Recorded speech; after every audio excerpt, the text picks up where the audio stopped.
Welcome to episode 26 of Synchronicity. You are tapping in to the root of the symmetry and tuning in to the mind of Mercury so you can link up with your boy THT, aka Tahuti Hermes Trismegistus. I triple my C, now I'm Chase Clarence Calloway, and I am here to talk not just about the sea.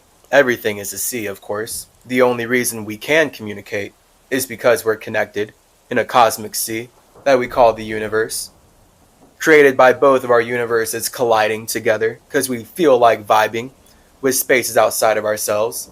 Now, we're going to get into the Z. Sleeping. Z is all about sleeping. And since this podcast has followed in suit of Dissect the Dialect, it only makes sense that we would conclude all of our conversations about A, B, C, D, E, F, G, H, I, J, K, L, M, N, O, P, Q, R, S, T, V, W, X. Why are you here? Why have you sacrificed your individuality? Where are you? Underwater in the universe because you've connected your you with the you outside of you, which allows you to interact with all these other infinite yous that also get connected to the you outside of you, the universe. Now you can transform physical reality to create your own family. How lit? We're doing it right now. Super beautiful. So, when you know where you are and you know why you are, you have your W, you have your Y. You know that you have sacrificed your individual God, your individual ego of being able to do anything, be anything, and express your imagination in any way possible. You have sacrificed that so that you can relate and connect with spaces outside of yourself. Last episode, we talked about you waking up, asking yourself the question, how do I make my mind matter? So that you can then further create things. Literally asking that question, asking yourself that question. Questions power the soul. Asking your soul, asking your connection to your spirit, your water. How can I make my air earth? How can I make my mind matter? Now your spirit, you as a spirit, but your spirit, since you're experiencing yourself as your awareness, which is your ego, now the spirit creating you, the space creating your awareness, can come in and communicate even more consciously based on how you as the awareness, as the ego, opened yourself up with that question.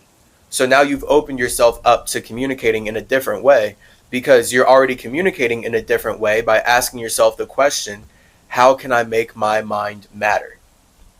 So if you don't know why you're alive, if you don't feel like you have a purpose in life, if you don't know why you're here on planet Earth, you don't know what you're doing in a human body, you don't have something that drives you or motivates you every single second, then ask yourself this question and naturally communicate into the structures that you feel like will make your mind matter. And these structures will always change. As we can see, our bodies change every day. So all structures are transforming. We know this from numbers, 0, 1, 2, 3, 4, 5. The moment you use your 3, your ability to communicate, to build a 4, to build a structure, it is dying. It is fine. It is now in physical reality, and thus it's going to transform based on how you connect with yourself. So Z, with this being episode 26, it's all about the number 8. Yet again. Here we are with 8. But 8 is lit. I mean, 8 is what we're looking at. 8 is us creating the vibration that makes all of our life possible. It makes our soul possible. And the 9 is us watching that. We get to use our 9-dimensional body to realize. Our realize. That's what the 9 is all about. And 8 is the realize. And really think about this. Here we go. 7 is the lie. 8 is the real. 9 is all about realizing the real lies. So anything that matters to you is a 7 that is going through 8 energy. Literally any single thing that actually matters to you, all the way down to these very words. These are all thoughts that are subconsciously cycling in your own subconscious. Like they're subconsciously cycling in your own soul, in your own waters. So now they can matter more and more to you the more you're using them to express yourself. And then this is how the people who made these labels can make you build their world. Because now you're using words that you didn't create to express who you are. So everything that you create to express your individuality is limited to the people who made the language and made the ideas that you're using to express yourself. So this is just a natural state of spirit. We have to be limited by something, but the fact is, if you did not create your own thing, then you're being limited by someone who actually almost certainly doesn't want you to be unlimited, unless they're literally Hermes Trismegistus. I want you to be unlimited, but people who learn from me create all these religions like Judaism and Christianity and so many more denominations of all these things that basically just boil down to you need to follow the rules so you can come to our heaven, because that's what you need to do. And then they have all this emotional manipulation and all these stories about why you need to go somewhere else. All like so many stories all these religions have about why you don't need to connect with yourself. Why you need to connect with them. And it's always meant to make you feel bad as an individual. They like project all their unworthiness into you. So now you feel like you're unworthy of being your own God. So now you uphold the gods that told you that you're not God. And this is how those gods play God. Because they don't feel like God when they're alone. But they feel like God when they consume my creations and then use my things to tell you that you're not God. And once they get you to believe that, now they feel good because they can force people to connect with them in a way that validates their ego. Because they can't validate their own ego when they're alone because they literally just don't believe in themselves. Hence why, with projection being perception, these people have to project so hard through their religions that we are not supposed to believe in ourselves. Because that's the only way we could support the genocide of indigenous peoples, through this British, English, white supremacist, light supremacist banking system. So this is the 8. This is why 8 is great and 8 is hate. And the moment you connect to anything, hatred is going to make you great. Because the moment you hate what you're connected to, you're going to learn how to separate and connect with yourself. And realize that you actually, as a spirit, are separate from all other spirits. This realm, the spirituality here, is insanely colonized. The spirituality here is meant to make you believe that you're part of all one, part of all source. I mean, that's what I have to dispel in all of my tablet talks. Anytime I'm looking at any rendition of an English translation of my Hermetic texts, they're all whitewashed with these lies. They're all just manipulated and filled with garbage that's meant to make you believe that you're supposed to connect to the all. It's meant to make you believe that you need to connect to source and that we're actually all fragmented parts of one consciousness. It's disgusting. I despise that. I hate that so much. It is the same exact rhetoric that has justified the brutal genocide and systemic enslavement of indigenous peoples throughout this entire simulation. The idea that we're all part of one God, we're all part of one consciousness. Boo. I hate you. Like, I love you as a spirit, but I hate you. I hate the way that you're expressing yourself, and I hate the way that the way you express yourself is affecting the universe. You're spreading genocide with that idea. The moment you're telling me I'm an extension of your imagination, you are spreading genocide to my indigenous space. And any communications we have any communications we have will reflect how you are working to spread genocide to my space. If you are going to tell me that I'm part of your God and that I'm part of your imagination, all you're going to do, the further we communicate, is project how much you want to consume me. Because that's all fire does. That's all the imagination does, is consume, consume, consume, consume, spread, consume, consume. So boo anyone who is telling you that you're a part of their imagination. Boo anyone who's telling you that you need to go to their heaven, that you need to connect to their system. That's literally someone who's manipulating you to use your spirit to support their space. And the moment someone is teaching you that you need to connect with them, they are just a reflection, hermetically, to me, of how you need to connect with yourself. It's only through connecting with yourself that you will actually be able to create the circumstances where you can truly connect with people that support you, instead of people who are manipulating you to make you believe that you're not God, so you'll use your natural abilities as God to create their world. Because we're all creating the universe right now. Your body is only possible. Your body only matters because your mind has communicated up to this point. You cannot tell me otherwise. It does not matter what religion, what belief structure you have. Your body only matters because of your mind. And your mind is constantly created from you combining thoughts and feelings together. That's all your mind is. You constantly communicating an atmosphere by combining your thoughts and feelings. Or combining your awareness and your ability to connect with your awareness and connect your awareness to other awarenesses. And then that's your mind. So you're simultaneously able to connect with your imagination and connect with the universe that allows you to be aware of the structures that were created from other spirits' imaginations. Because do know that everything that you can see, everything that you can touch, everything you can experience had to be imagined first before it became reality. So that's how we just got here, talking about how you are a 9-dimensional being and we are in this 8 energy of Z.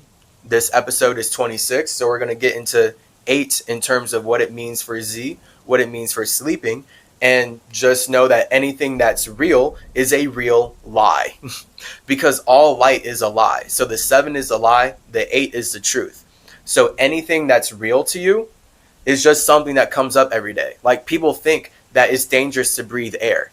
People think that they need to get injections to be healthy because that's what's real to them, because they live their life on the phone or on a screen, on a projection of the internet, or just some white supremacist owned broadcast network. White supremacists can now create their reality. So now it doesn't matter if everyone around you is healthy, because you look at your phone more than other people. Once your phone is telling you that everyone around you is sick, you're going to believe your phone over the actual people around you. Now you can literally be next to Jesus. He can fast 40 days, but because your phone told you that he has a virus, now you feel like you either need to make him get injected with whatever you need to get injected with, or you need to penetrate his space with some kind of fluid, or you have to kill him and remove him from the situation because he's dangerous. And that's the whole point of white supremacy. They're literally like, you either let us project into your space, or we're going to murder you because you're dangerous. And this is how they use Christianity to spread their version of love and light. This is what we're living in right now. So, we're about to take high vibe carpet ride into the astral realm as we simmer some trees, breathe in some leaves, and then we're going to touch down after we balance our chi, triple our C, and get into the Z, get into sleeping. Now that you have your reason why, now that you have your letter Y, you're 25, that's your 7. So you're doing everything that everyone else is doing. We all drink and eat, we all go to the bathroom, we all wear clothes, we all talk to each other. We all like to hang out and party and watch TV and play certain video games or do hobbies, make arts. We all like to make art in some way. We all like to communicate, for sure. It's just then the fact that we can all do this is what connects us. But the way we do it, the reason why you do it, is literally what completely separates you from all other spirits. So we have to do the same things in order to be relatable. That's why we're in human bodies playing by the same rules. We can talk about relatable things. That's the point. This is our real lie. Our real lie this lifetime is believing that we're humans and believing in all these things that make humanity possible. And now we're using our spirits, our 9-dimensionality, to realize so that we can more consciously realize our imagination into existence. And we can realize who we truly are based on how we've been creating reality with others, based on how we create it with ourselves first.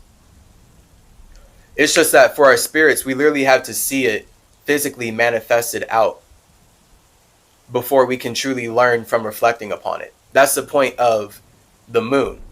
The moon literally being about you reflecting upon your creations. And your ultimate creation is your life. So everything that you've made in a lifetime is an extension of that life. Like me being in this body as Chase Clarence Calloway, this is all one lie. This is all one real lie that my 9-dimensional body is realizing by bringing its 8-dimensional energy into this 7 consciousness. So now my consciousness is able to communicate because it's connected to my unconscious 9 by my subconscious 8. And now my unconscious 9, my spirit, can use its feelings to become conscious. And that's what this looks like right now. So if I believe that I am my consciousness as the ego, as the 7, I'm now limited to the lie. Because the truth is that we're unlimited. But then because we feel like cycling, not just with ourselves, but with others, then that's where the truth becomes we have to lie to connect with others. And the lie is life. That's why life and lie, same exact word. Life and lie is about us lying in what makes us comfortable. And then that's where we get the flip, because then true life happens outside the comfort zone. And then that's where you get like athletes or people who actually use life to improve their minds and improve their spirits. Like, you're not using life to stay comfortable. You're using life to do what you actually couldn't do as a spirit, which is level up with others. And then that's where we get Olympus. That's what Hermes is all about, with gymnastics and being a messenger and communicating. And in general, I mean, Greek Olympus vibes as far as competition and us knowing that we use our minds to make our muscles. So it's not about getting lost in your muscles, but it's about mental mastery and how that manifests physically. That's what Hermes and Olympus and all the Greek Roman stuff, as far as aesthetics and the Adonis ratio, that's what it's all about. It's all about all this mental. I mean, it's them taking what I did as Tahuti in Egypt and making it more white. Like, we just made it more white, whatever. Made it lighter. And now people are obsessed with it. White supremacists are obsessed with it, really. But then because white supremacists are architecting reality, everyone is Greeked and Romaned out and Latined out. That's what this English language is. And the whole Bible is. That's what all these religions are. And then Greek, Latin, and Rome is literally just them trying to figure out us in Egypt. And it's, I mean, me as a communicator, as a messenger of Mercury, I get called away into these simulations, into these situations to make sure that communication is still going in a way that makes sense. Because otherwise, literally otherwise, things would actually be chaotic forever. Like, literally, this is my role as a spirit. Like, I'm so big as a spirit, it's actually ridiculous. Like, this is why we need limits. Like, I'm all about limits. Like, when you get big enough as a spirit, like, it's, you learn to love limitations. Like, you become too unlimited for your own good. This is what I mean with all gods are unrelatable. All gods are alone in their imagination. Your spirit is alone in its imagination. Your pure desire of wanting to be understood is truly what connects you to the universe. Like, actually, though, like, your desire to be understood and find other spirits who can relate with you, real 8 with you, real 8 who can sleep with you, is what our episode is about. Real 8. Not lie 8, they can real 8 with you. Now you feel like you found a family, and now you feel like as a spirit, you can more comfortably die. Literally. Now you feel like you can more comfortably transform. Because that's the whole point.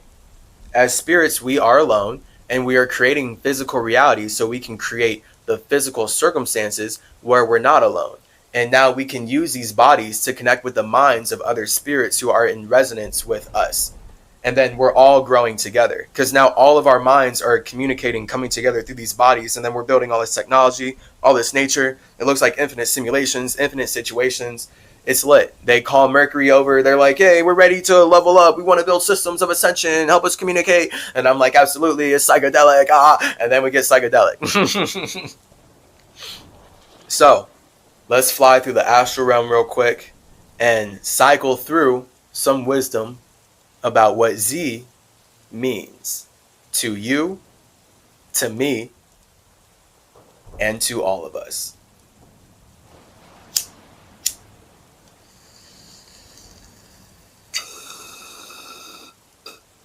My soul's been crying. I simmer my trees, breathe in my leaves, balance my chi, triple my C. My mind's been flying wild. My soul's been crying. I simmer my trees, breathe in my leaves, balance my chi, triple my C. My soul's been crying while my mind's been flying so high. Through the astral plane, Merkaba brain, I built your game, we're not the same. My soul's been crying while my mind's been flying. To relay a word, those who listen heard, we make our vibe from deep inside. My soul's been crying while my mind's been flying back into my space, called away with haste, so I'll fall with grace to thrill my chase. My mind's been flying while my soul's been crying too. Water my earth, I know my worth, my soul gives birth to all my work. My mind's been flying while my soul's been crying, so I can't connect with those you neglect.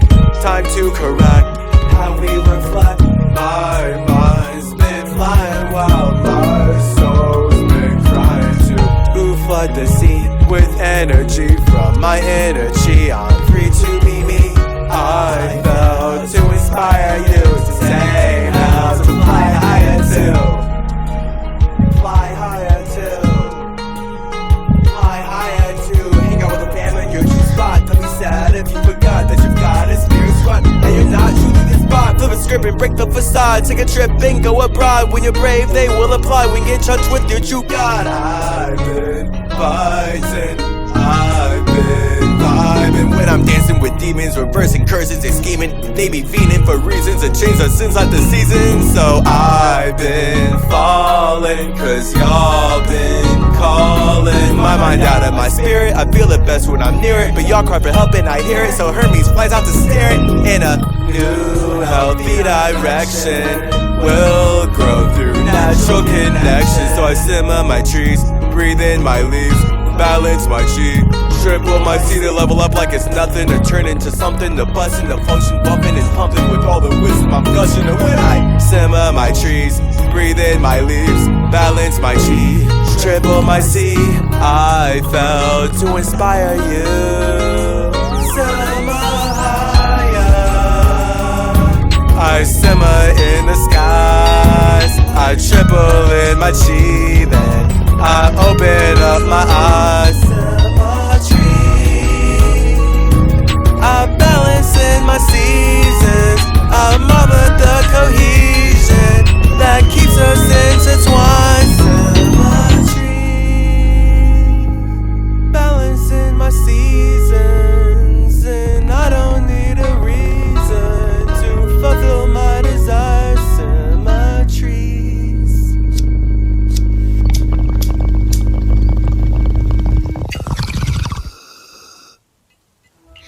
Okay. Letter Z. We are asleep. There are many ways we can get into this, but it's perfect. The number 8. Spiders. I love spiders. We know that Spider-Man is white supremacist version of Hermes. We know that Hermes is all about the spider because 8-dimensional energy is all about creating the cosmic web that allows spirits to connect in the first place. So now we can actually create time because we made the connections that made time possible. That's what 8 is about. That's what spiders are about. So we see how the 2 is necessary to create the 8. And then the 8 allows us to literally be more 2. Now we can use our 8, we can use our soul to pay attention to things and keep watering things, versus just being at the reaction of things that want our energy. And yeah, that's just the wisdom of you learning as you use your 2 energy to connect with yourself. You create your own 8, your own vibration. That's your own home. Now you can use your 9 to realize that you are creating your own vibration. So that's how you go to 10, which is your heaven.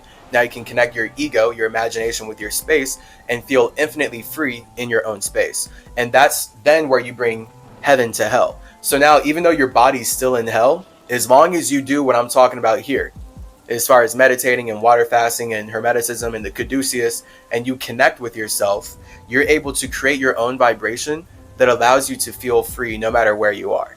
And once you are connected with your spirit in a way that allows you to feel free no matter where you are, your body has no choice but to ride this vibration.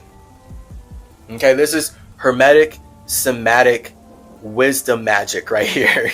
And it's just basic manifestation, but with these words, it's perfect. Like, it makes complete sense. You can see how there's no other way. Your body has to ride some kind of feeling.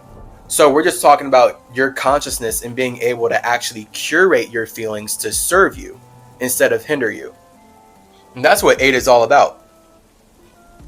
Because a vibration is not possible without polarity. So whatever you want, whatever you desire, is not possible without the opposite of that, without something to counterbalance that. So you, as a spirit, literally cannot have a god without having a demon. You can't have an idea, and in this case, that would be God and Lucifer. You can't have an idea without then having a problem. But really, I'm saying, like, as far as God and demon, you can't have something you want without something that opposes that. Like, you have to go through what you don't want so you can know what you do want. And that's a lot of life, clearly. Where spirits go through connections, they go through cycles, they go through all these different forms of communication that let them learn what they don't want. And that's been that's most of my life here, for sure, is interacting in this white supremacist world and learning everything not to be, and how not to do things, and how not to run a government, how not to run a system, how not to run any corporation or business. And yet also learning how, if you want to spread genocide and murder, then you can easily emotionally manipulate people to support that. And now, because I've learned how they're doing that way more based on living inside of it, I just have a greater awareness, literally, of human nature and emotions, because other spirits are willing to manipulate others more than I am. So now, because I have allowed myself as Hermes to ride a wave where I'm forced to be manipulated by these manipulative spirits, and I'm angry as I'm communicating how clearly they are manipulating spirituality to kill everybody, then that's where I learn about myself as an individual. I learn why I'm here in a body. I learn why I'm literally somatically riding this social wave of all of us communicating in this way to create life in this way. And then that's where I learn about myself. Great power comes great responsibility. If I'm communicating about certain things at a certain level and I care about that, then it's my responsibility to continuously respond to certain things and keep connecting and keep my own vibration up. So this is what the vibration is, the responsibility. The power is the 9-dimensionality. The power is the fire. And the power truly is knowing that you're creating your fire. That's what 9-dimensionality is. In the case of words, God would be the power, Lucifer would be the responsibility. In the case of the numbers, Lucifer would be the 8, because the 8 and Lucifer, both water, both about subconscious, both about music, playing forever, and getting stuck in an infinite vibe. It just then takes light to do that. That's the real lie. So Lucifer comes around with real lies. And that's all of us. Again, we're all Lucifer, because we're all literally using light to express ourselves. And the more you make your light matter, and the more you believe your light matters, you move from Lucifer to demon.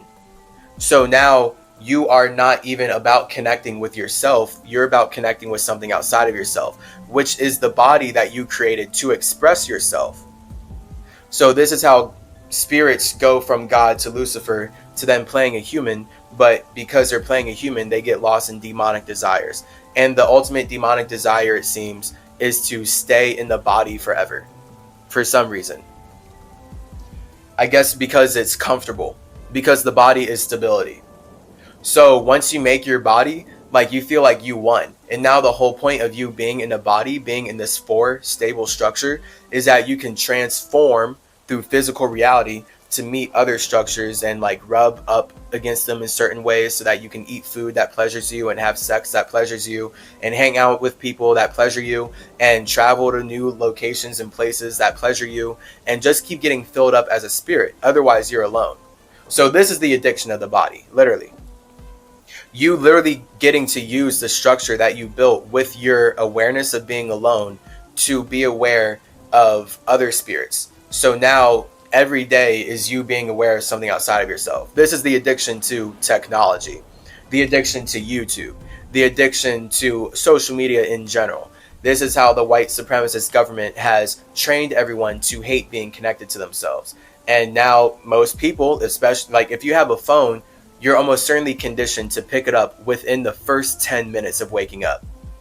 Maybe the first 30 if you're actually disciplined. If you're someone who truly doesn't care about technology, then yeah, you don't pick up your phone when you wake up. But most people, especially with this whole pandemic, most people, at least like the pandemic in America, make their money through the internet now. The whole point is that we're pushed onto the internet and we're supposed to connect through the internet so that the people who made the internet can have their eye like on the back of the dollar bill and see everything we're doing because they created the system that we are communicating into existence. So the structure is built by us, yet completely seen and ruled by them. So now they can take away our accounts, shut us down, do whatever they want to with our energy.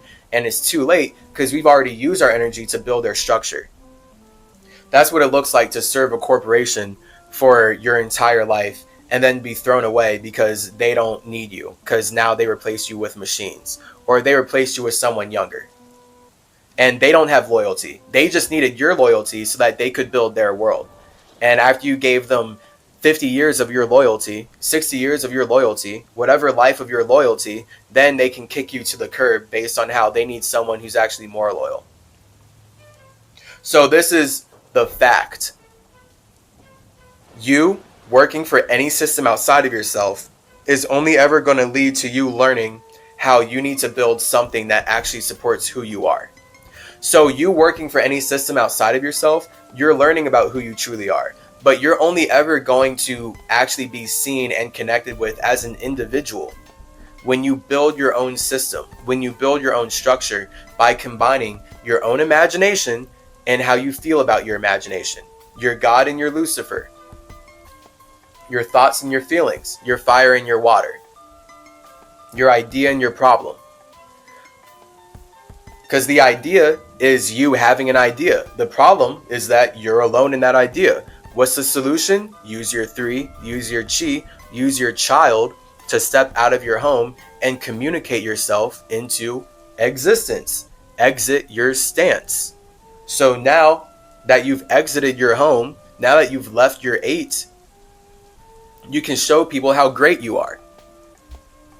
So this is a cycle of knowing that you as a spirit have your own home. This is the importance of knowing, literally just knowing that you are a 9-dimensional being. And 9-dimensionality is realizing that you are creating real eyes. And then you're seeing them with your real eyes, but everything's a lie. Your eye is a lie. And I mean, your eye is just as much of a projector as it is a perceiver. This is our whole wisdom with projection being perception. You literally have to project to actually be able to perceive certain spaces. So this is where if you're not able to project your mind into certain spaces, you're never actually going to be able to perceive information or energy from those spaces. And now we can then see this on a relationship level where it doesn't matter. Like I had that Christian lady friend who I felt like I was super close with, but she was only close with me in terms of how she's close with herself. And because she can't see herself as an individual, she can only see herself as worshiping Jesus, meaning that anyone who she connects with, they need to be worshiping Jesus too. This is why Christians are obsessed with converting you, because they're not comfortable alone with Jesus. like if a Christian was really just happy alone in their religion, they would not have been able to create America through brutally raping and building genocidal systems off of murdering indigenous peoples and then rationalizing it with love and light. It just wouldn't be possible. So the fact is, they're not happy alone. Even when they feel like they're saved by their ultimate superhero, they don't feel alone in that. They need to make you feel saved. So now they need to project onto you that you're of sin. So no matter how good I felt around this girl, I would feel worse and worse because she's just filling me up with her problems and her projections.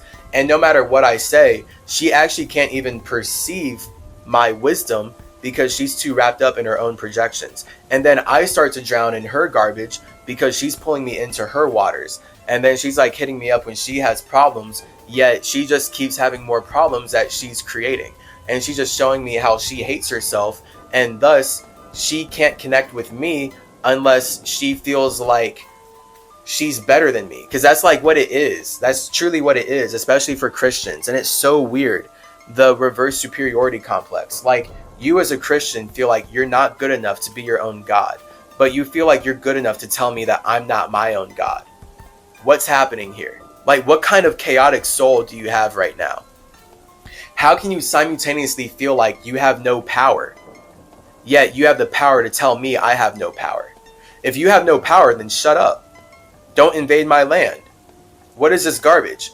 I'm over here fasting as an indigenous man. You're going to come over here as a Christian saying, oh, we killed a fasting man so that we don't have to fast. That's our power. Sounds like, yeah, you're about to kill me then. Sounds like you want to sacrifice me because I literally fast, and your idea of progress is killing people who are healthy because you don't want to be healthy yourself. And now we live in America. Fantastic.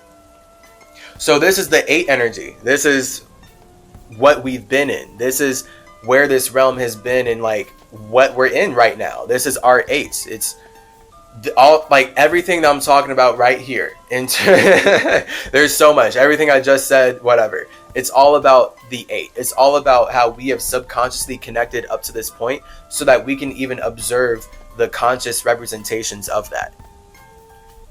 Like, how have we connected up to this point so that all these letters and words even matter in the first place? Like, that's my job. That's what I'm here on about.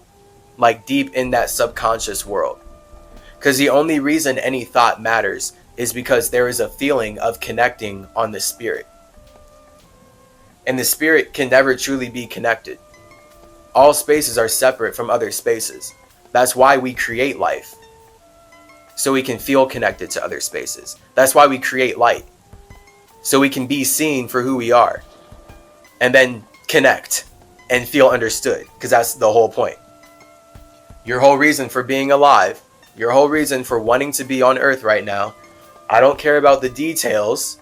Like, I do care about the details, but as far as getting all of us connected, like, everyone is connected by the fact that they want to be understood. This is why the government literally has to release that show Inside Job. If you haven't watched Inside Job on Amazon, check it out, because it's literally just about the shadow government putting all of their stuff in a cartoon based on what they feel comfortable addressing from how they've seen people on the internet speaking. So it's like them trying to control the energy of like what people have been saying about the shadow government and how they rule over the world. Inside Job is their cartoon about that. And they're obsessed with Atlantis and Anubis in there. It's remarkable. It really threw me off guard, actually. Like, watching it, I'm like, whoa. Like, we're really this deep? We're really this deep in here? That's crazy. That's crazy. My spirit really limiting my awareness just so that as I raise my awareness, it's also then coinciding with them just revealing how everything I'm becoming more aware of is true. And my life is just one big synchronicity.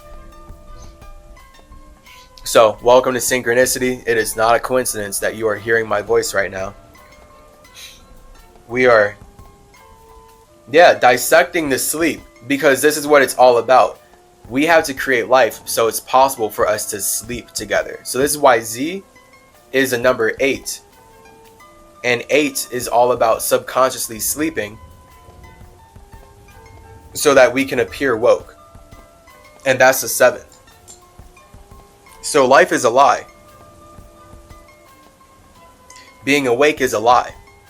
Being asleep is closer to the truth. That's why being asleep is more like death, and death is the truth. And your life only matters because you are dying before it. And now you're using your ability to die to create a body that is going to die. And now you can appreciate all of the physical reality, all the experiences, all the family members that you have created and connected with using this body. And then if you connect with them in a way you really want, once you transform, you have created a soul group and you're able to keep communicating more consciously and build up your family, and it's super lit. Because that's what it's all about. Like looking at any religion, like it doesn't matter what details they say or like what words they're trying to use to separate themselves. It is all the same exact energy of spirits wanting to connect so that they can build a family. It's that simple. That's all life is. And it's only possible through us using Z to sleep together. So this is 26. The only reason all of us as spirits are able to subconsciously feel connected and subconsciously feel like we can relate with each other in reality is because we have connected with the same creation. So that's what 2 to 6 is. When you use year 2, your ability to pay attention to something, your ability to connect to something, to nurture a balanced creation, to nurture a life in and of itself, to nurture a tree, for example. So that would be literally life in general. So a balanced creation, 6, like your idea of sex, your idea of creating life with other people, when you pay attention to that, your idea of creating life with other spirits, your idea of having sex with other spirits, when you connect with that, you create 8. And now you create this infinite subconscious pool that can get you connected with other spirits who are also paying attention to the same life as you, to the same creation. So now because you and I have paid attention to this English language. So this English language is a 6. It's a fully balanced creation. It's a structure, but really we're building the structure with it. The language itself is structured already into a balanced creation. That's why Dissect the Dialect goes so hard, because it's already been spiritually planned out, and I'm just here explaining it from my individual perspective. And now we can all link our individual perspectives to level up even greater based on how we all create the universe.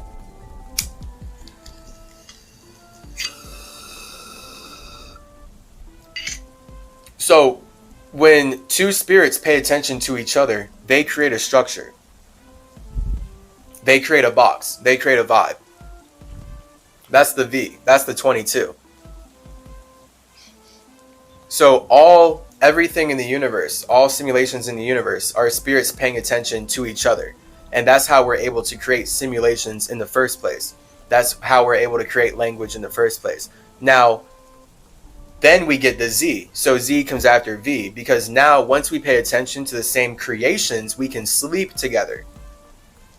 So notice how you can be on a planet with all these other spirits, but just because you're creating this simulation, just because you're creating a planet with other spirits, doesn't mean that you feel comfortable sleeping with all of them.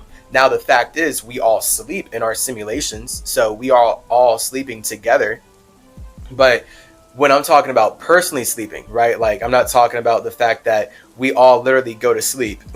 But yes, actually, like, because it is that. But as far as you personally, you feel comfortable sleeping with people that connect with the same creations as you. And of course, I mean, I don't mean to project into you, whatever. I'm just saying, like, for most spirits, like, this is how spirits work. literally. Like, spirits create simulations, they create situations by paying attention to each other. That doesn't mean that they want to sleep together, though. The ability to sleep together means that you feel comfortable connecting on the subconscious level. So that's what family is about. Like, you feel comfortable sleeping with your family if they're actual family that you trust. You feel comfortable sleeping with friends if they're actual friends that you trust. And notice how friends and family, even though these are people that you're paying attention to, so they're in a vibe, they're clearly much deeper than a foe. So you wouldn't feel comfortable, chances are, sleeping with someone you don't like. You wouldn't feel comfortable sleeping in the same room as a foe, literally, as someone that you consider a foe. So just because both of you are paying attention to each other to be able to create this vibe doesn't mean that you are in the Z energy of being able to sleep together. So this is the distinction I'm making, where Z is not V. V is about creating the situation where you can have a simulation, but Z is about creating the situation where you can actually subconsciously deeply connect and sleep with other individuals. So even though, and this is the cycle of life, we're all subconsciously connected to be able to create this planet, but it is in many multitudes of levels. That's the point of a soul group. Like, the point of you realizing who you are as an individual is that there's way too many individuals to be connected to. So the more you realize who you are, the more you're going to create your own soul. You're going to create your own universe that allows you to better harmonize, literally, better make music, make more Luciferian, pleasurable music, better lights, better structures that come out of this music, because music creates life. And life only matters because of the structures that support it. So it's all simultaneous. And it's all you connecting with yourself so you can more consciously connect with others and enjoy the family that you're building throughout all of space and time.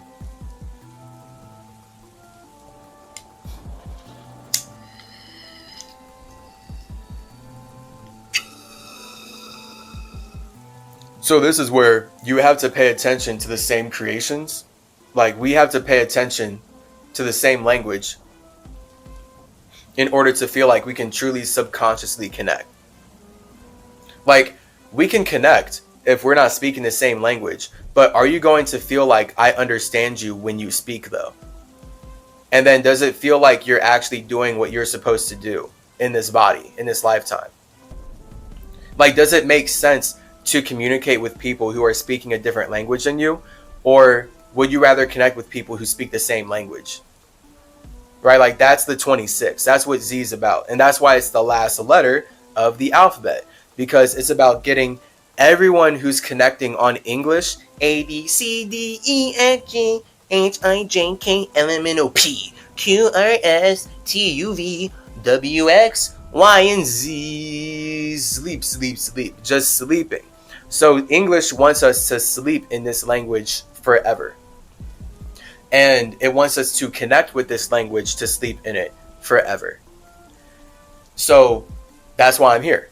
I mean, I literally have created Dissected Dialect, made all of this so that I can show you how English has been consciously created with all of this stuff stolen from me and my soul group, from Egypt, from Atlantis, from Mesoamerica, from indigenous peoples overall, from Hermeticism overall. Just showing you how this was all created from stealing from me and my family. And now you can see how this language has been used against spirits instead of being for spirits. Because as Hermes, I build things for spirits. I build them with spirits. Clearly, we're in this time. White supremacy tells us that we're not healthy unless we get their shot every 6 months or 2 months. Whatever time period they want to say that we're not supposed to breathe air unless we're getting their shots, and even then we still can't. And they're using my caduceus to conduct all this medical business while saying that spirituality isn't real. So they're literally like, we're in this time where these white supremacist entities have to use spirituality, and they've been using spirituality to say that spirituality is not real. And that is the Z. Like, that's the 8 energy. That's the going to sleep. Like, this is where now we all have to realize the real lies. with our real eyes. Because they've been lying. We've been trapped in all these lies, but these lies are built on truth, or else they would not be relatable enough to have trapped us in a vibe. So that's the point of me being here, dissecting the dialect, doing Why America, busting the Bible, Tablet Talks with Tahuti, symbology, what's the point? We got our podcasts here. We got the building blocks of life. We've got so many other series, predictive programming. We've got a lot. So much more coming out. And that's my free stuff. That's all my free stuff. I'm not even talking about courses there. That's all free. Where I'm here for you. I'm here to help the simulation that I have already helped build in the past, because these white supremacists are obsessed with using their numbers to colonize our mind, colonize our space, colonize our attention, and they're obsessed with consuming our creations so that they can tell us that we're not creative. And I hate that. That's my 8. I hate that a lot. So now, because I'm riding a vibe that I hate, I'm in a simulation that I hate these situations, I'm using my ability to communicate, to separate myself, and create something new, which would be me bringing heaven to earth. Because all I can do when I separate myself is express my imagination and learn more about who I am as an individual. And now I'm able to create more consciously and introduce more of my mind into the simulation instead of being consumed by the simulation, because I'm actually connected with myself versus just constantly consuming and eating the garbage that this world is telling me I need to eat, while being scared of the next day and the next day, and constantly reacting to thinking that I need to be saved by some people outside of myself based on a book I wrote in a language that was meant to spread genocide throughout the world. I'm so glad I have my awareness. I truly can't imagine not being me. That's for sure. I don't care about the name labels or whatever. It just makes way more sense with these, because that's the point of life. We create life so we can make sense. We create life so we can make money. And you're talking to Hermes, so money is only ever us making our muscle, making our mind matter. Our muscles is us making our mind matter. So we're already good. The whole point of life is us using our minds to make our muscles. So our muscles are our money. And then this is where we can use our muscles to externalize our idea of money, because the whole point is that money is what we find valuable enough to build a structure out of. So clearly you find your mind valuable enough to build a structure that is your body. So now you can use your body to support your mind. And then this is where you're only ever going to communicate how your mind moves through your body. And now we're going to be able to see how your body is using its mind to build money. And whatever your ideas of money are, whatever you want to do to make money, it's only ever going to be an expression of your individual spirit, of your individual space. Pretty cool. You can't run away from yourself. I realized this eons ago. That's why I built Mercury. Eons ago. You can't run away from yourself. All you can do is communicate how you connect with your individuality and how you connect with your idea of what's going on in the environment around you. Again, not even connect with exactly what's going on in the environment around you, your idea. That's why I've gotten really good at perceiving other people's projections, because I'm so conscious of making sure I'm not lost in my own projections. So I've gone through extensive training. There's stories on the internet about me as Thoth. Not even my other past lives or other names, but just Thoth, just Tahuti. And how I would use my mind to separate from my body and go observe life on other simulations. And that is no different than what I do on Mercury. That's just a more close-up representation. Me on Mercury is watching the whole universe. But if I do want a more close-up version of how is this simulation? How is this situation in the universe? How is this Earth in the universe? How is this planet in the universe creating life.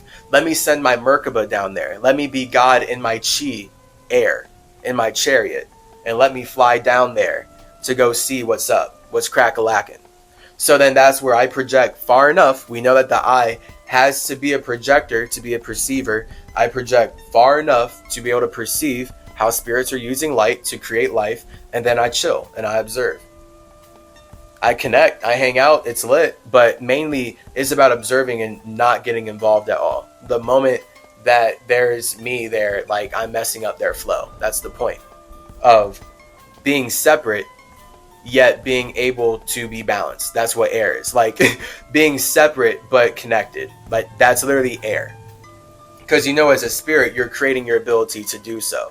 So you are able to be separate, yet you are realizing that everything that you're doing is only possible because of connection. But you are not the connection. You are the one creating the connection. You are the one making the vibration possible. So all of life matters. Everything in your life only matters because of your vibration, because of how you've connected with yourself. And that's what sleep is. And now we can get into dreams. Snap. I mean, we won't even go super deep into dreams, actually. Honestly, that's a whole thing. That's a different episode. But when you know that you are, as a spirit, creating your genes, creating your genetics so that you can wear your mind outside of your space, now you can see how your dreams are much closer correlated to your spirit. And they're you in the astral realm before you're in a simulation. So when you're dreaming, I want you to know that those are all other worlds. These are all other simulations that your spirit has made a body in so that it can experience its mind with other spirits. And there is a balance of realizing when you are dreaming alone versus dreaming with other spirits. Because it's not always you being connected with others, but it is. This is the 8. This is the 8. 8 is you being alone first. So you're connected with yourself. Again, even in dreams, projection, perception. Just because you had a family member come out and stab you doesn't mean that that family member in real life is literally the one who wants to stab you or hurt you. It's more so your projection of your mind using light to be able to perceive a part of its space in a certain way. And now it's up to you as the spirit to reflect upon what you saw in your dreams and connect with yourself even deeper. Go even more into the 8, that more Scorpio energy, more of that fixed water, more literally into your soul. So now you can realize, okay, whoa, what did that mean to me? Because, literally. And that's just where you have to communicate with yourself. Triple your C. 3 times 3, get that 9 dimensionality. Realize the realize.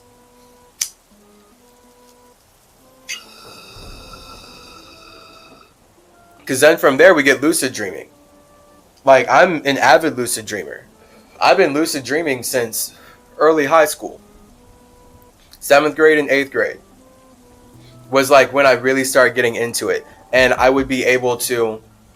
I was obsessed with Narnia growing up because I love the idea of nature and having all these animals that you could talk to and being able to have a kingdom and just that whole vibe.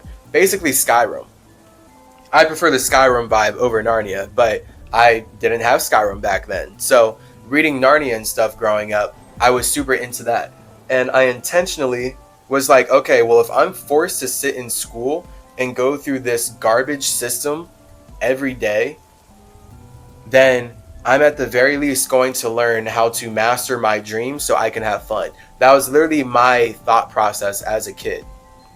So that was in grade school, and then I was working on lucid dreaming. It was hard, and it was actually correlated when with me getting the name from my subconscious mind, Irisel, learning that that's the highest name for me as a spirit, so that I can speak with my spirit, with my space, through my subconscious, through my feeling. And then from there, once I was using my name of Iris self, to communicate with my subconscious and connect with myself in that deeper way, lucid dreaming started to become easier. Looking back, and I didn't even like think about this like this before, but the whole point of this podcast is that I get to be somatic, and now as Hermes, I can learn more about myself as I just communicate my Iris self, my higher self, my spirit through this English language based on how I'm somatically reflecting on my soul and all my memories and everything I've connected with up to this point, so that it is balanced in terms of all this is relatable, yet it's individual. So it's relatable, hence why it matters to you, because it's grounded in this reality. Everything I'm saying is completely grounded in the vibration that we've been writing. Yet I, as an individual, am the only one who can say this, and I'm saying a lot of individual things that you've never heard before, and you would never hear if it wasn't for me as an individual spirit introducing these concepts and ideas and feelings through this language. The whole point of this language was to erase hermetic indigenous spirituality so that these white supremacists could keep it for themselves. The government is obsessed with me. So obsessed with me. Like they're obsessed with connecting with anyone outside of themselves that they feel like will give them value. So then it's just like when I'm here like, hey, you have the ultimate value. For them to not feel like that, I just kind of have to throw my hands up like, snap, they're right. They're right. Like, I need to stop projecting into people that you're valuable. Like, maybe I shouldn't be here saying that you are an infinite individual. Because if you don't feel like you are, then fine, you're right. But don't be with me. Don't connect with me. Like, don't be like, I'm not an infinite individual. I need the sacrifice of Jesus to feel like I'm connected to God. And now I'm going to consume everything you do because you haven't accepted the same sacrifice that I have. Like, bro, no, I don't need your language. What? You're using my concepts to consume my time. What? Get out of here. What kind of loop-diddy-loop is this? Welcome to 8. Like, this is Z. This is sleep forever. Because it's kind of like, when you as a spirit get so big and so creative and so artistic that all the white supremacist evil spirits who don't have their own creativity can only ride your vibration by creating garbage off of what you've made, then it's almost like this just happens forever. And it's so funny. This is synchronistic. This is a synchronicity right here. I didn't even realize. Wow, this is a synchronicity. Wow. My first best friend in grade school was named June.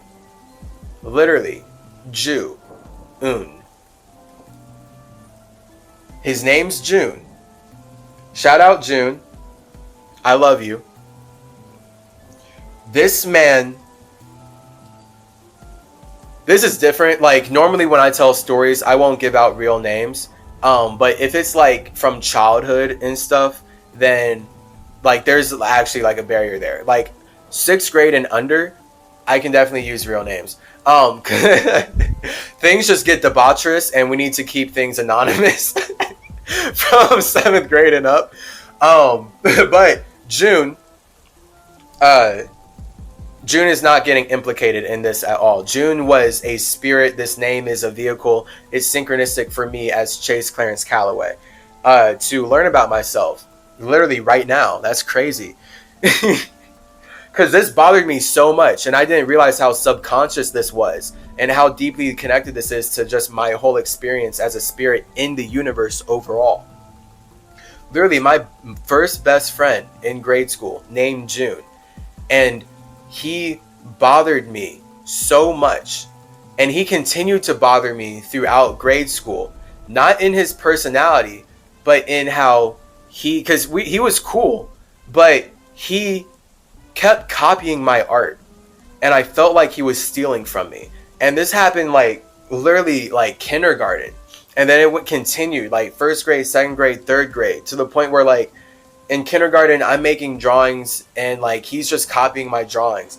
And at some point I confronted him and I asked him like, why are you copying my drawings?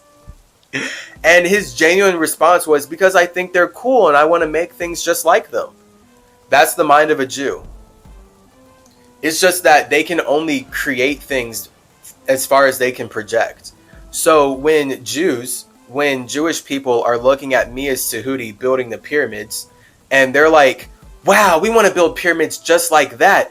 Their version of building pyramids is enslaving indigenous peoples and spreading genocide to forcibly make them build structures that can't even stand up. And then they want to project that I built these structures with the slave labor of them, because that's their lie to justify enslaving indigenous peoples. And it's so disgustingly evil. Man, it's so disgustingly evil. I don't have words for how disgustingly evil their emotional manipulation is. To create that lie so that they can justify slavery and do what they want to do, while making everyone think that they're the victims of something that didn't happen. No one enslaved you to build the pyramids. I built the pyramids by literally channeling my elements through everything I'm talking about here. I've already explained how I built the pyramids, just elementally. It's all this. It's about working from the top down.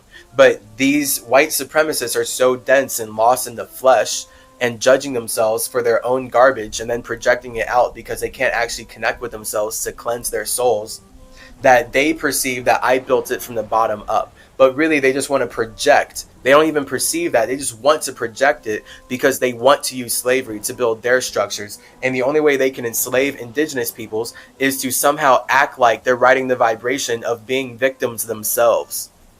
So this is the 8 energy that Jews are creating so that they can cannibalize indigenous peoples while appearing like they're the victims of genocide.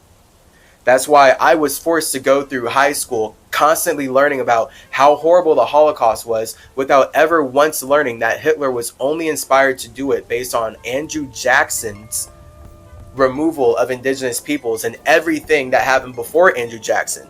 All the other presidents, all the Freemasons doing stuff here in North and South and Central America. Hitler was inspired by them to even do what he did. I had to learn that on my own when I'm fasting, doing all my research for transgressions in my 24-day fast. Like that 24-day fast was when I got deep into making the album Transgressions and deep into the history vibe of like, Symmetry needs to know the truth. I need to logically know the truth so I can put it in art that allows all of us to know the truth. So I can make it relatable in the signs and sigils and symbols that my mind is currently trapped in communicating with.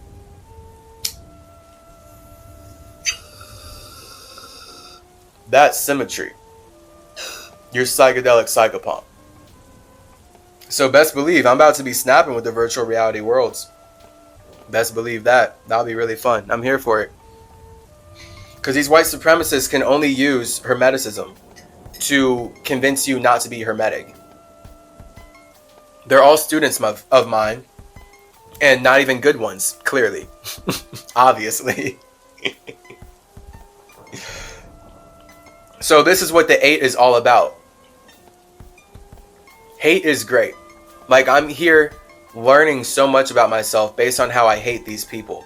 And if I was alone in my space, I don't hate myself like this because I don't have this kind of soul. I don't feel like this when I'm alone. They feel wild. They're gross. They're bad. They're white supremacists. They want to enslave indigenous peoples.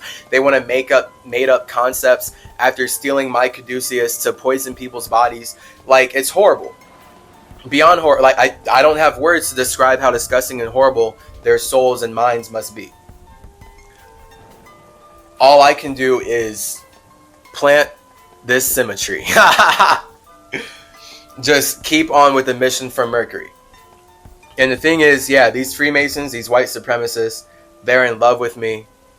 They want to keep getting the creations. They want to be around me because they are truly just like traumatized toddlers who actively support the brutal rape and genocide of indigenous children. And they'll do anything to make you support that as well. That's who these people are. The New World Order spirits. The people who are making cars real. The people who want to put roads everywhere in general. Like the concept of a car and a road. These people. All of that. The R. RRR. Railroads, cars, R's. raping, ravishing realms and realities with that 18 energy. These white supremacists realize who they are by forcefully penetrating their egos into the souls, into the wombs of indigenous women and children, so that they can give birth to this new world order. So clearly all this white supremacy stuff that is super shiny literally only matters because of the systemic genocide of indigenous people. That's what Westworld's about. Check out Westworld on HBO. That's a pretty wild show. And I'm saying that after only watching 2 episodes. So I do need to watch more, actually. Because that show's, I know it's gnarly. It was just too traumatizing to me. It was like too real. As far as, the show is about literally how the government, the tech companies create a virtual reality land where you can just go in and like live a Wild West life where you can abuse indigenous peoples at your will and harvest their energy and like kill others and like be all chaotic out in a Mars-like environment. Mars, because they want to bring Mars to Earth.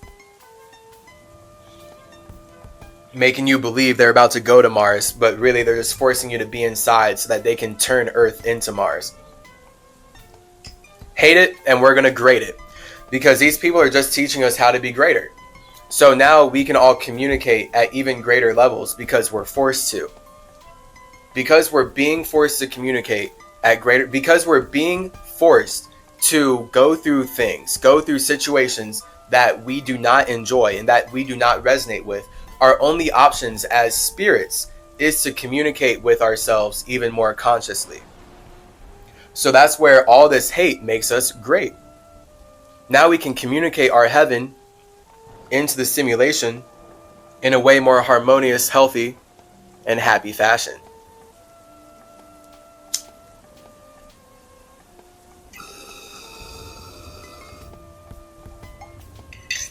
So once you, as a spirit, have your re-son, you have your letter Y, you have your 25, your 7, that severs you into reality.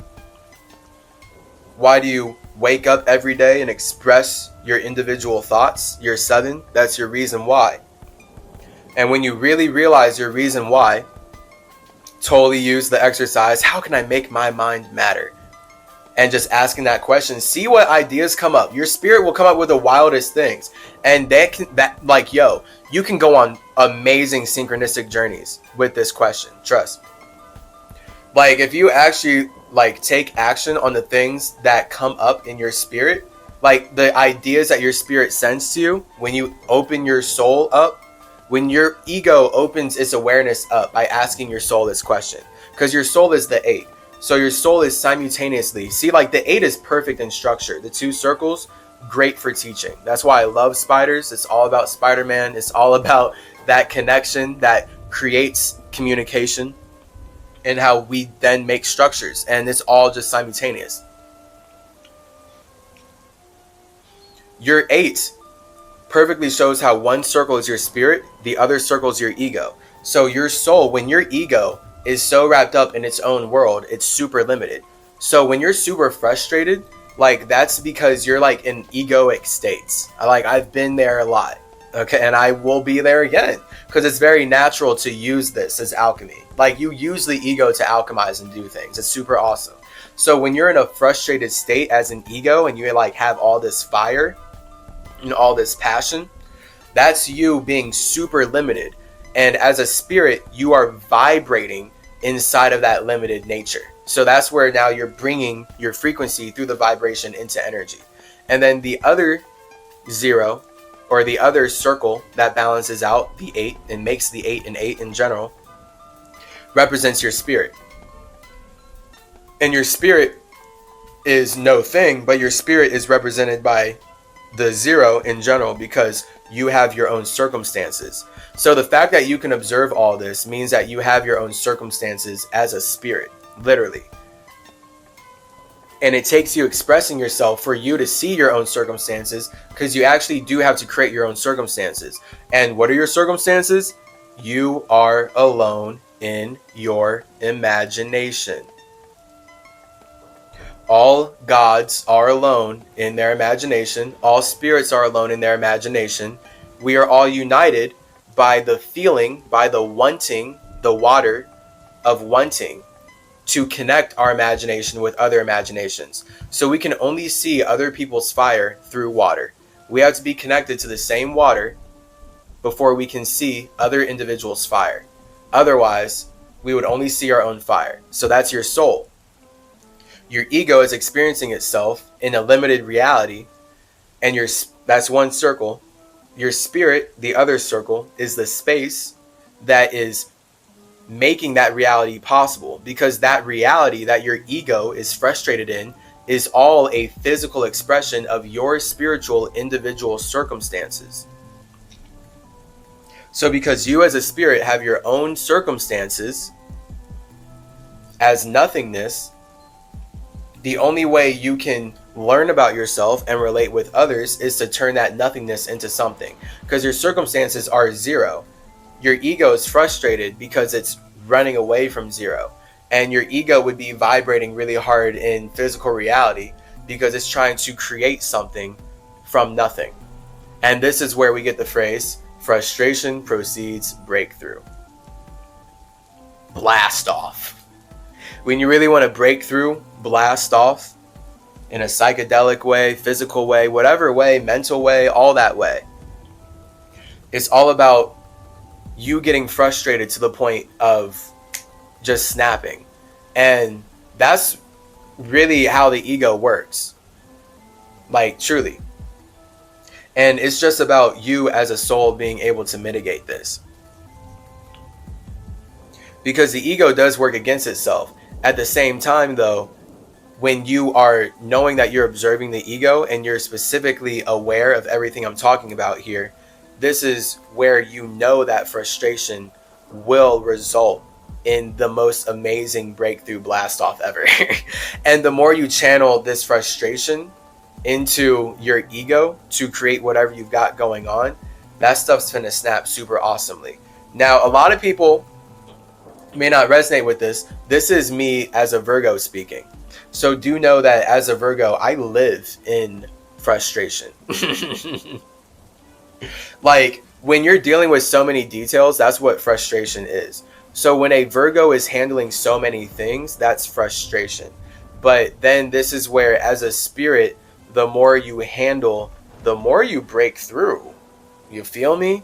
So really, when you can handle frustration, then that means you can handle breakthroughs. And then that's our 8. Again, like, one side of the 8 is the frustration, the other side is the breakthrough. And all frustration must proceed breakthrough. Like, you can't do anything that really matters in your life if you didn't feel frustrated before that. That's why people don't really respect things that are handed to them.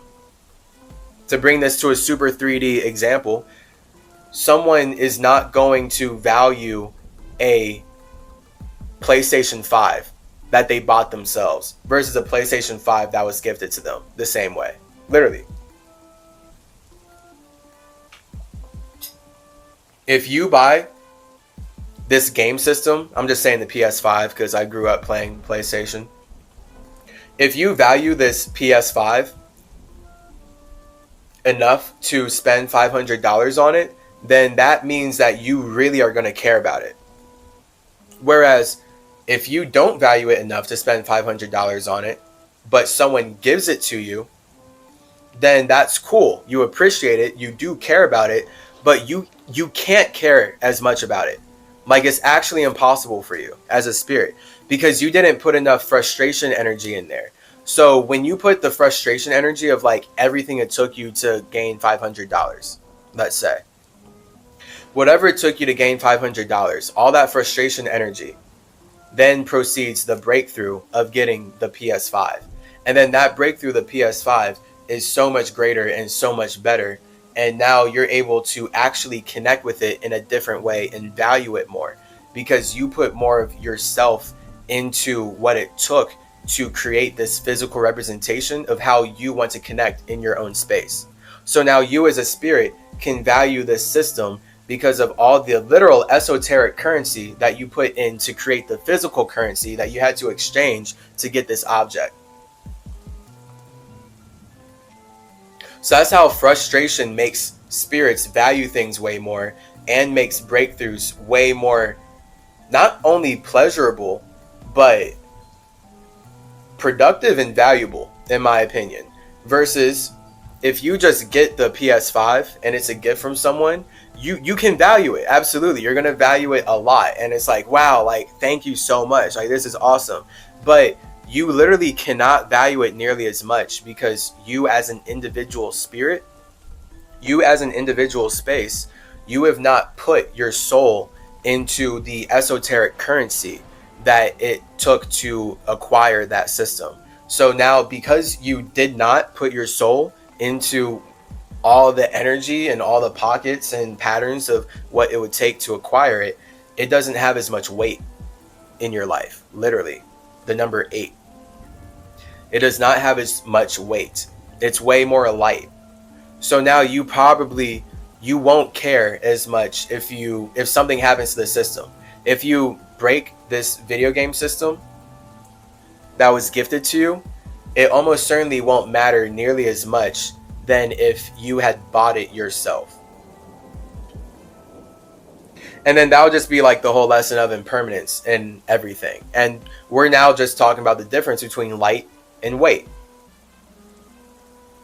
So weight is literally, the more you invest your soul into something, the more it matters in your own life. And that's what the number 8 is all about. One circle being the ego, the other circle being the spirit. Your soul is balanced. It's weighting between these two things. Your soul is connecting these two things. And depending on how your mind communicates, we now have like that Libra scale. That's the air. Where now we can teeter-totter, go from one side to the other. You can communicate in a way that makes you feel more like the ego day after day. So now you feel more like a victim. You feel more like you're reacting to your environment. You feel more like you have to manipulate things to make things go your way. And you feel like you have to project way more to make things go your way. That's the frustration energy. Or you could be in your spirit mode, which is where you're more reflective of the projections around you, meaning that you're using your ability to project to perceive other people's projections, which is how you get into the air mode of actually being able to communicate with spirits outside of yourselves in a clairvoyant way. Like to actually be able to like communicate telepathically and stuff, literally, is all about you consciously being able to be aware of your own projections versus what is you reflecting other people's projections and other spirits' projections, versus thinking that like you could be getting other spirits' projections, you could be catching other people's energy, other spirits' visions, other spirits' ideas that they're sending to you. And if you are not connected to yourself in that grounded way or in this hermetic way that I'm talking about, you're not going to be able to differentiate the voices that are yours versus others. So this is essential when we're just talking about communicating with other spirits in general. Like you have to be able to reflect, and like that's the spirit mode. So when you're in your ego, you use your soul to connect with your spirit. And that's the point of you using your ego, using your awareness to connect with your spirit, create heaven. That's the 1-0. And now you can just know that everyone else is having the same experience as you. So everyone is a spirit with their own awareness. And now you just get to learn about what everyone is aware of based on how you communicate with them.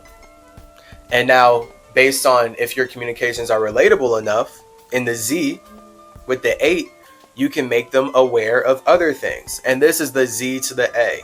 Because A is awareness, and Z is all about unawareness. Because that's what it means to go to sleep. So once you have your why, once you literally have your reason why you're alive, now you can comfortably go to sleep. And now you as an ego can comfortably be unaware. Really, you as a spirit can be comfortably unaware. As far as like how it plays out for us in English and stuff. When we become unaware that we're creating life, now we can believe that we are the body. And then the mind is believing it's the body because that's how all of us as spaces are relating with each other. So once we all believe that we're the body, we can all relate with each other in a deeper way, because now we can get more invested in the bodies that we are. Yet at the same time, I disagree on that. I'm just saying that this is naturally what spirits do, but it's about the balance of then realizing that you are choosing to relate as spirits. And if you're not going to acknowledge each other's spiritual individuality, then there's actually no point in relating in the first place, unless someone is creating your language and making money off of limiting all of your ability to communicate. Then fine, they win. Because the fact is, space can't be seen, touched, or anything. So all of us as space are literally using our bodies to run away from nothingness, and that is a fact. This is why death is scary. The idea of dying is scary. Now, we can never die. It's just transformation. Literally, it's truly just transformation at different levels of awareness. And the fact is, you as a spirit, because you don't want to die so much, you won't. As in, you're not going to end. Like, especially, like, I know I'm not going to end. Like, I get bigger as a spirit every day. So not only am I already, like, super awesome as a space, and I love my space more than anything. My space is lit.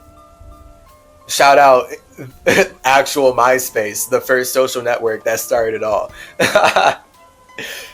My space, my astral realm space, my metaphysical space is super duper lit. Me dying right now would be awesome for me. It just wouldn't be awesome for the universe, because that's not why I made a body here. Because I specifically made a body to serve the needs of this planet. Point of dissect the dialect, all this spirituality stuff, fasting, decolonize your face, decolonize your mind, everything that I have done and everything that I will do is about serving the universe based on what I get called away for, because it is contextual. The fact is, all structures are built through communication. So I get to triple my C even more every day, just growing. So that's the point of life. Like, when you know that you have your reason why. And we've already talked about that as far as the masculine reason why literally being your individual mission. Like, this is your masculine reason why is what separates you from everyone, for sure. Your feminine reason why is what connects you to everyone. Yet it's still only going to point towards your individual, because only you can learn about yourself. Other people can't learn about you. Other people can learn about themselves based on what you communicate about you, literally. And then they will learn about you, but like not even, because you're not what you're communicating. Like, I'm not this body.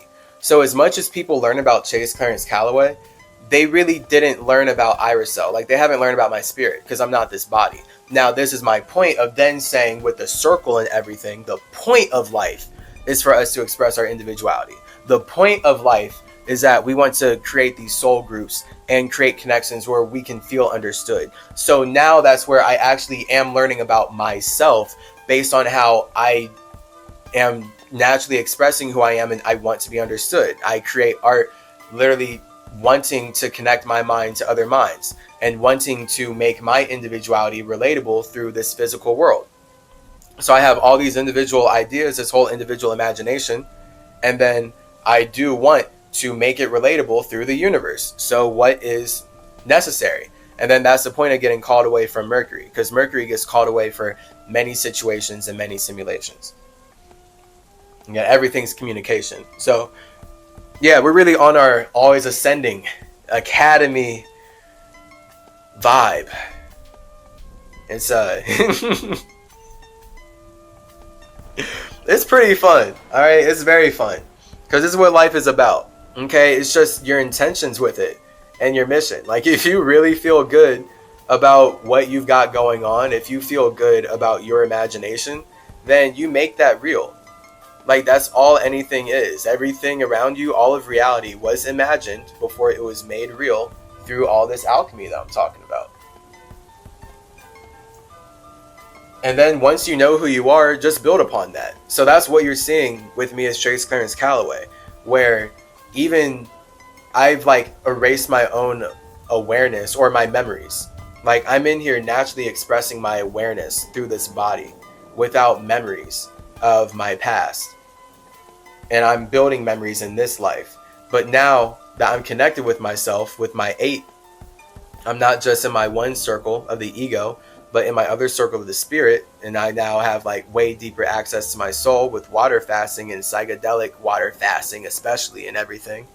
Now I can literally get somatic and reflect upon how all of my life here as Chase has been a reflection and continuation of my past lives.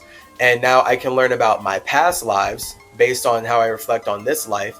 And I can learn about this life based on how I reflect upon past lives. And that's the whole point of the moon. The moon being your soul, being your 8, is what literally lets you reflect upon your creations, your past lives. It's not just about reflecting upon this life. It's about seeing how this life is only being built upon everything that you've done before. And when you know what you've done before, then you can more consciously make even better things. It's lit. And it's a whole opportunity to learn what you resonate with and what you don't. Because you can live so many lives that, I mean, that's a lot to like keep holding on to. Like, that's a lot of weight, right? Like, it's a lot of weight to have a lot of names, believe me. So that's the point of erasing your awareness. And like at some point when you have so many names, so many lifetimes, just living your awareness, starting off fresh and building on that vibe, but without all those thoughts, without all those details. Right, so same vibe, same soul, different details, different generation, different 7, different energy. Or even we could say, no, I mean, it's different energy, but even same energy, but different. That's where energy is a balance.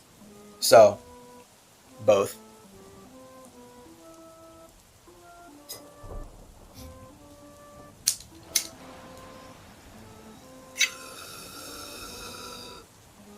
Change is, of course, the only constant.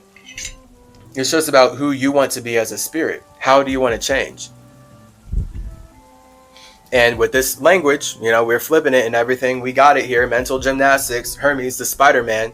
How do you want to change means how do you want to make money? How do you want to make your mind matter? Literally. How do you want to make your mind matter? That's all it's coming to when you want to change. So, great question to ask yourself, to literally start creating things that allow you to get reflective. Now you have more bodies. Now you have more past lives. Because this is then where it gets to a cosmic level of like you literally creating more bodies and more simulations so that you can have more experiences. And that is what dreams are. Like, that's straight up what dreams are. Dreams are you being able to be aware of your bodies and other simulations. And other simulations play by totally different rules than the one that you're in and all these other ones. And so like the whole point is that spirits create rules so that they can ground how they communicate into whatever simulation they're in.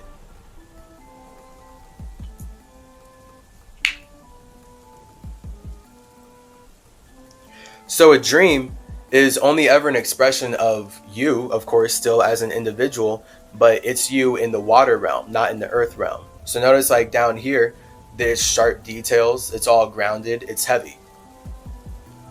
In the water realm, in a dream, the details are lighter. They're not nearly as heavy. The rules are different.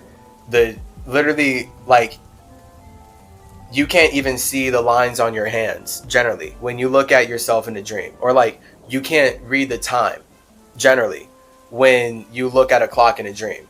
Because it's water world. It's not earth world. It's literally like astral realm world. So this is where anything goes, and it's way more chaotic and it's way more based in feelings versus practicality. And that's why dreams, like, a lot of the time, they like never really seem like they have a start or end. Like, I've definitely never actually felt like I just became aware in a dream, like, purposefully. Like, it's always like all of a sudden. Like I'm in the middle of a dream every single time. All of a sudden I realize I'm in a dream and I'm like, oh, this is like a different reality. And I start to communicate with myself differently. But it's never ever me like, okay, time to dream. And then I dream.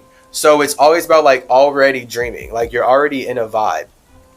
And then your spirit brings your awareness or brings your mind into said body. And now you can be aware of other things in that dream. And then that's where like dreams go so fast because you're going through so many subconscious simulations. And these are all, it's all external and internal. That's the point of water. Before it becomes fully external, because that's where Earth is, dreams are external and internal. So in physical reality, where we are right now, everything seems so external. And that's why I have to communicate like, oh, but the external only matters because of the internal. And then we're all like, oh, absolutely. Yeah, my heartbeat. Yeah, vibration. Ooh. But in dreams, it's like very clear that it's your whole internal. It's just then the matter of knowing that you are connecting with other spirits based on how you feel like connecting. Just like in this reality, where we can connect with other people based on how we feel like connecting. So dreams aren't just like you completely alone in your head. Like dreams are just as much you alone in your head as life is you alone in your head. But life only matters because of death. So you're hanging out with all these spirits and doing lots of stuff in the death realm. And that's what dreams are. Like when you die, you would go to your dreams.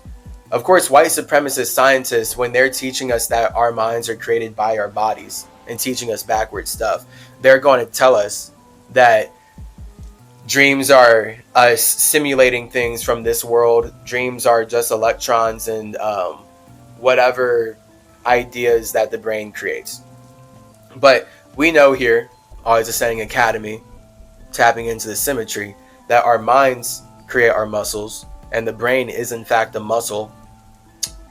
So our minds literally create our brains so that it can receive our consciousness. And now our brain can also be the receiver and transmitter for everything in this realm. So it's a two-way street. It's our connector. Now our consciousness can be aware of things in this realm as well as be aware that it is creating itself, aware that it is communicating itself into the realm that it is observing. And that all this light that it's observing is already dead. And it's up to it to bring life to it. You are the life. You are the soul. So that's where your dreams really show you that. Where like everything, no matter what, is connected by you. And then your dreams are just like super, way more wild and chaotic than your body because, yeah, that's the point. Water is more chaotic than earth. Like you can't actually die in a dream like you can in your earth body because it's an ethereal structure. Whereas your earth body is so much more stable and much more of a like practical, weighted structure that you would have to like start all over again if something happened to it type deal. Versus in a dream, the whole point is that it's a lighter simulations. Like that's the point. Like water is light, earth is heavy, and all earth comes out of water becoming heavy. Physical reality is literally us making our dreams matter. We're literally in physical reality using these bodies, communicating because we feel like making our dreams matter. So that's the point of all this then being connected. And us having this whole number system to explain that, and us having geometry and building everything and using water fasting and psychedelics to tap into all these other realms and explore and connect with ourselves and level up forever. Because what else is there to do but ascend? Life is one big academy, so we'll always be here. Anubis will always be here, creating connections. Hermes, Tahuti, Symmetry will always be here, communicating how spirits create life by making connections.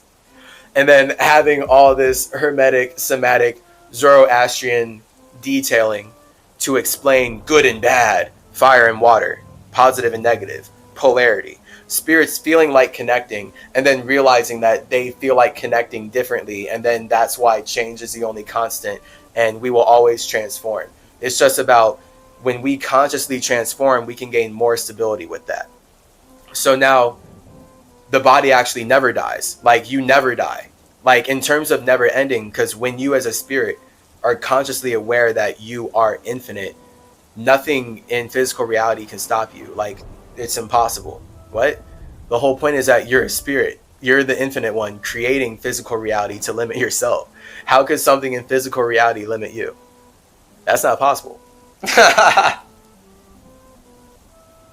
It's just not possible. And so then that's where your ego, your spirit, uses its soul and chooses to believe through the ego that it can be limited by believing it is the body. So now because your body is limited, then yeah, you look at a sharp knife, and even though your spirit's like, that knife can't touch me, the more it uses its soul to believe it's the ego, now it's scared of the knife, it's scared of the gun, it's scared of the weapon in general, because the ego is like, that thing can hurt me and I know it can. I know it can. I believe in it. I'm confident. I'm super duper certain that that knife will truly hurt me. Whereas a spirit would never think that. So see, like, this is the polar difference. This is how we as space make light matter. Welcome to Mercury. For you to have made it through all these episodes, if you have listened to all these, if you haven't, then I'm not talking to you. But if you have made it through, I get it, everyone's got their own timing, but I am not talking to you if you have not listened to all the episodes. If you have listened to all the episodes and you've made it up to here, welcome to Mercury. Like, you are straight up in here. Like, you are connected to the symmetry. You have big time hermetic wisdom translated into the English language. Now it's like simple, like everything, we made it as simple as possible. So now when we get all complex or address anything in history, address anything in health, address anything in the world, it's just going to make sense with our hermetic, with our somatic, with our Zoroastrian principles, properties, perspectives, all of our P's, all of our sevens, all of our consciousnesses, because it's about knowing that we are creating consciousness so that we can separate ourselves from nothing. That's all life is. Again, everything else is details. All right, now what? Now we got the conscious and the unconscious. So then the idea of consciousness is good and the idea of unconsciousness is bad.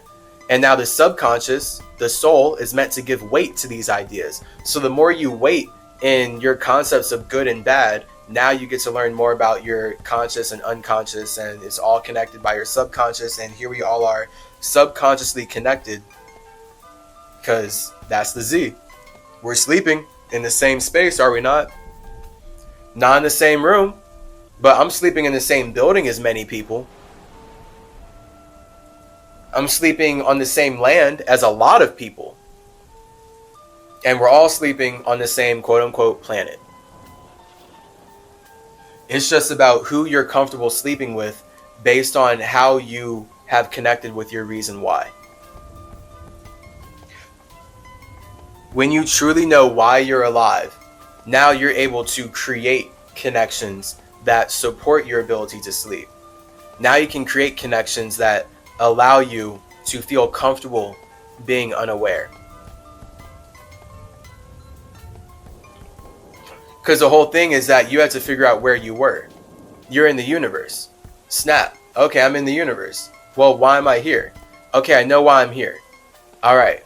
From here, what naturally happens is you use your reason why you're here to create the 8. That's the 7 into 8. So you use your consciousness to create the subconscious connections that allow your consciousness to connect with its unconsciousness. And then that's you sleeping. So when you sleep, you become unconscious. But it takes you as a consciousness creating the connections that allow you to be comfortable enough to go to sleep. And that sleep is where you can realize who you truly are through your dreams, really. And then your life is, again, you bringing your dreams through your genes, which you are wearing around your mind. So you can make your space matter. It's lit.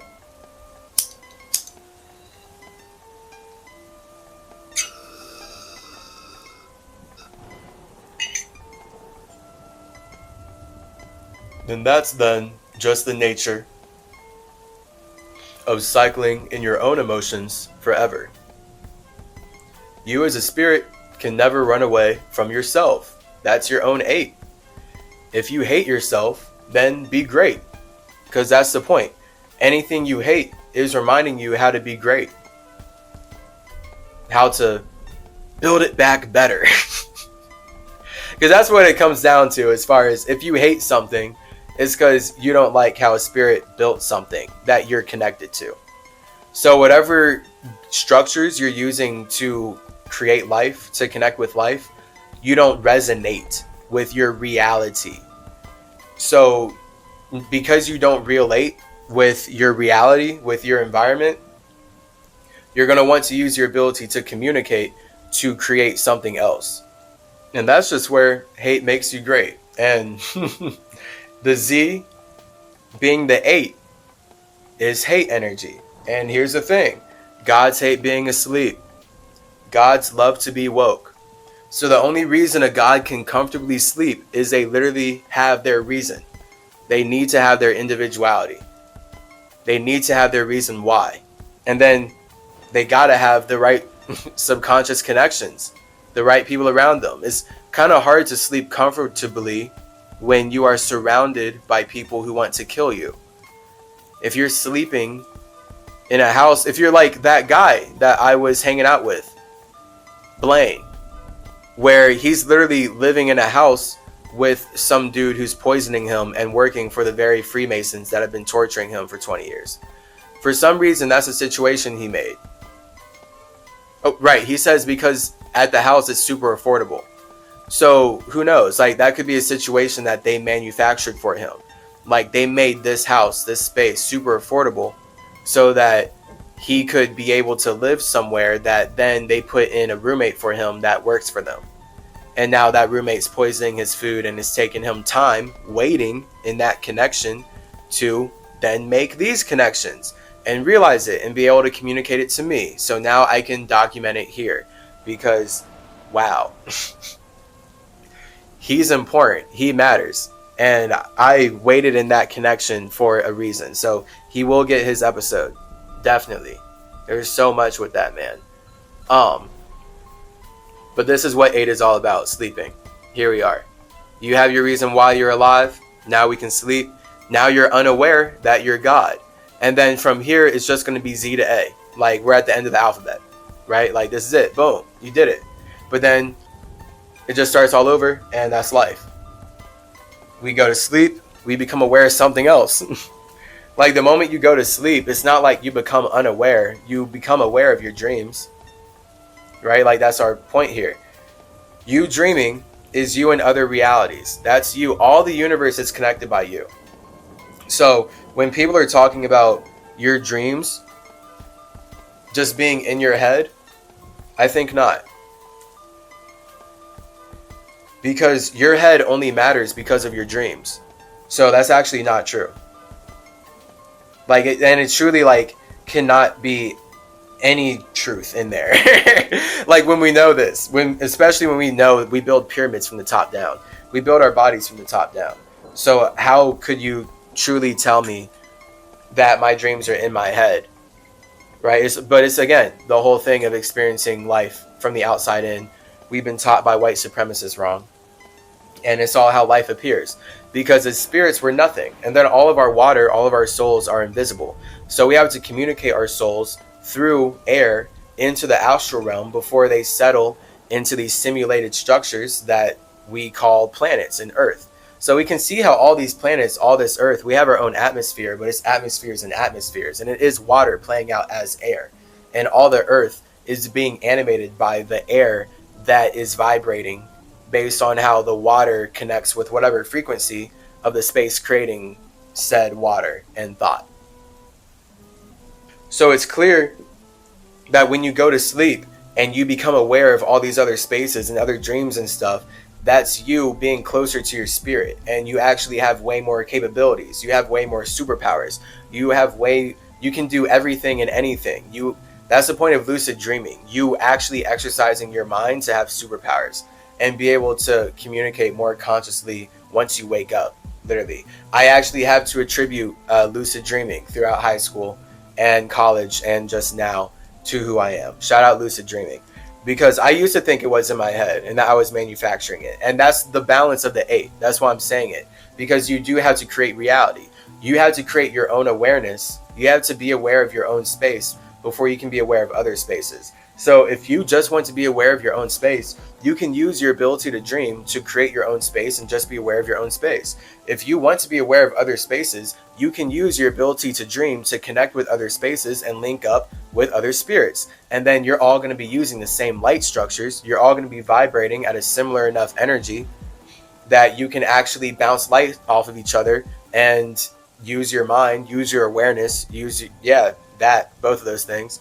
Mind, awareness, your awareness, mind, whatever, to communicate and observe and reflect upon what's happening in a dream. And now you can use your soul, there we are, to absorb the memories of the dream. So once you wake up, you reflect upon your soul, your memories of the dream, and all the astral realm travel experiences that you just went through in your sleeping time. Like, whoa, that was crazy, blah, blah, blah. Like, all that. And then you can learn about yourself as a spirit, because obviously all of your dreams are only ever going to be connected by you. They can't be connected by anyone else. So this is like the point of, if you believe in your dreams, that's literally you believing in way more of your individuality than the body. Because the point of us having these bodies down here is that we are relating our dreams into something that's way more finite. You don't have to look like a human in your dream.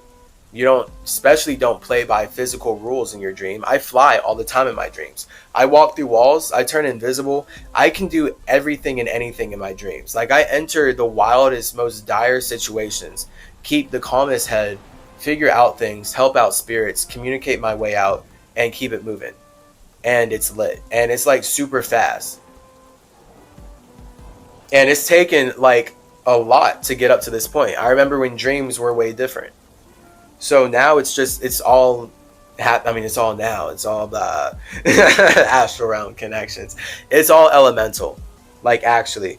And we just channel our elements into numbers. And when you can truly think of it like that, then everything makes way more sense. Now you can see how your spirit can channel its elements into way more numerical simulations, way more numerical situations than what you can possibly perceive. So just because I'm sitting here in a body, communicating with you, building this structure with you, hanging out with you, connecting with you, doesn't mean that I'm not building structures, hanging out with and connecting with other spirits in other simulations, based on my soul, based on me as a spirit in general, using my soul to create bodies that allow me to get called away and communicate in ways that perform these missions that I have to perform. Because that's my whole point of ever getting called away from Mercury. That's my simulation that I've set up to express my situation in the universe. I have my own internal situations. That's my private life. Like, everyone has their own internal situations. My external situation is a simulation of Mercury. Now I'm Hermes Trismegistus, Tahuti the Atlantean, Symmetry or Trippy, Tripsy, Psychedelic Psychopomp. Here to provide some clarity to how we create life with our minds. It's lit.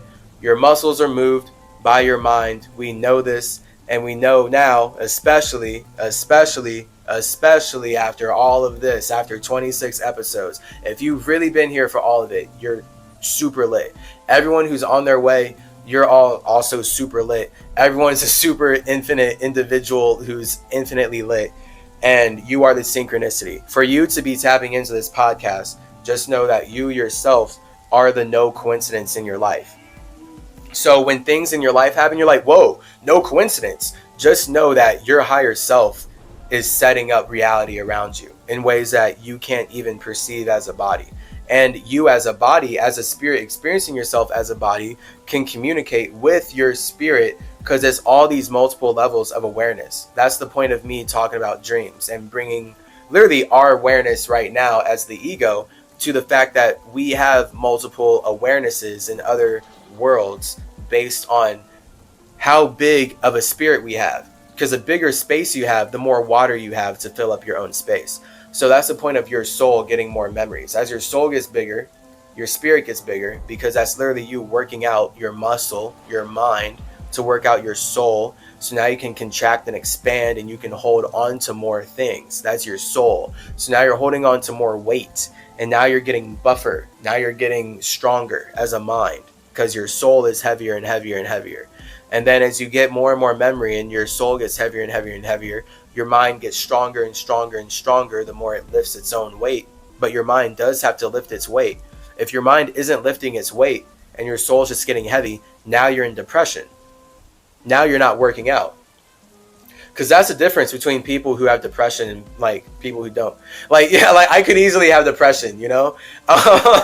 There's so much to be depressed about. And truly, like, people with depression, or people who are more prone to depression based on what they're saying and stuff, they can't handle my level of communication. Even though I'm like, because I'm talking about heavy things. I talk about the genocide of indigenous peoples and slavery and climate change, all the things that matter to me.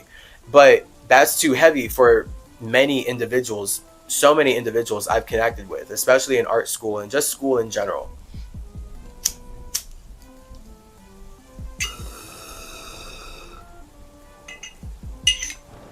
So this is where, when you know as a spirit that you're getting bigger based on your soul getting heavier, then that's where you got to use your mind to lift your weight. And if you don't lift your weight, you might have a weak mind, weak muscles, and now you'll be late. You literally won't be fast enough. This is like all my language, of course. See, like, if you don't fast, if you don't lift your soul muscle, if you don't work out your mind and expand your soul, contract your soul, do the hard thing and connect with yourself in those ways, then you will very well be late. And being late means that you could not handle your own weight. So now you're slow. And being slow, right, means that you're in your own O at that point. Like, anytime you're slow, the point was that you're supposed to go somewhere. You're supposed to connect to some other space. And you're supposed to do that fast. But when you're slow, that's you in your own O. You did not leave your space in time. So you did not make it. You did not ride the wave. You did not create what you were supposed to create in the timely fashion. So you were slow. You missed your opportunity. Whatever it was, you weren't fast enough. So this is the language we have here. This is the point of you knowing that your soul is your weight. That's your 8. That's you asleep inside of yourself. Your Z is your soul asleep inside of yourself. And everything that you do in the universe is going into your soul, and you're holding on to your soul. You're holding on to this weight. And that's what makes you great as a spirit. Because when you can lift all of your memories and you can lift everything that you've done, your connections, that's you making your mind stronger. So now you're able to use your air, your ability to communicate, to go through reps with your 8, with your soul, with that water weight, and lift it in a way that allows you to become high vibrational. This is where now, the more you work out your muscles, the more you use your mind, your muscle mind, work out your mind, work out your muscles to lift your soul, now your feelings are easier to handle. Everything's easier to handle when you work out regularly.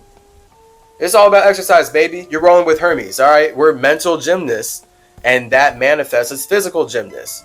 But it is about mental gymnastics first, because a spirit is nothing. It's infinitely nothing. So the moment we find ourselves in a form, we better be as flexible and powerful and Spider-Man-like as possible, in my opinion, as a mental gymnast.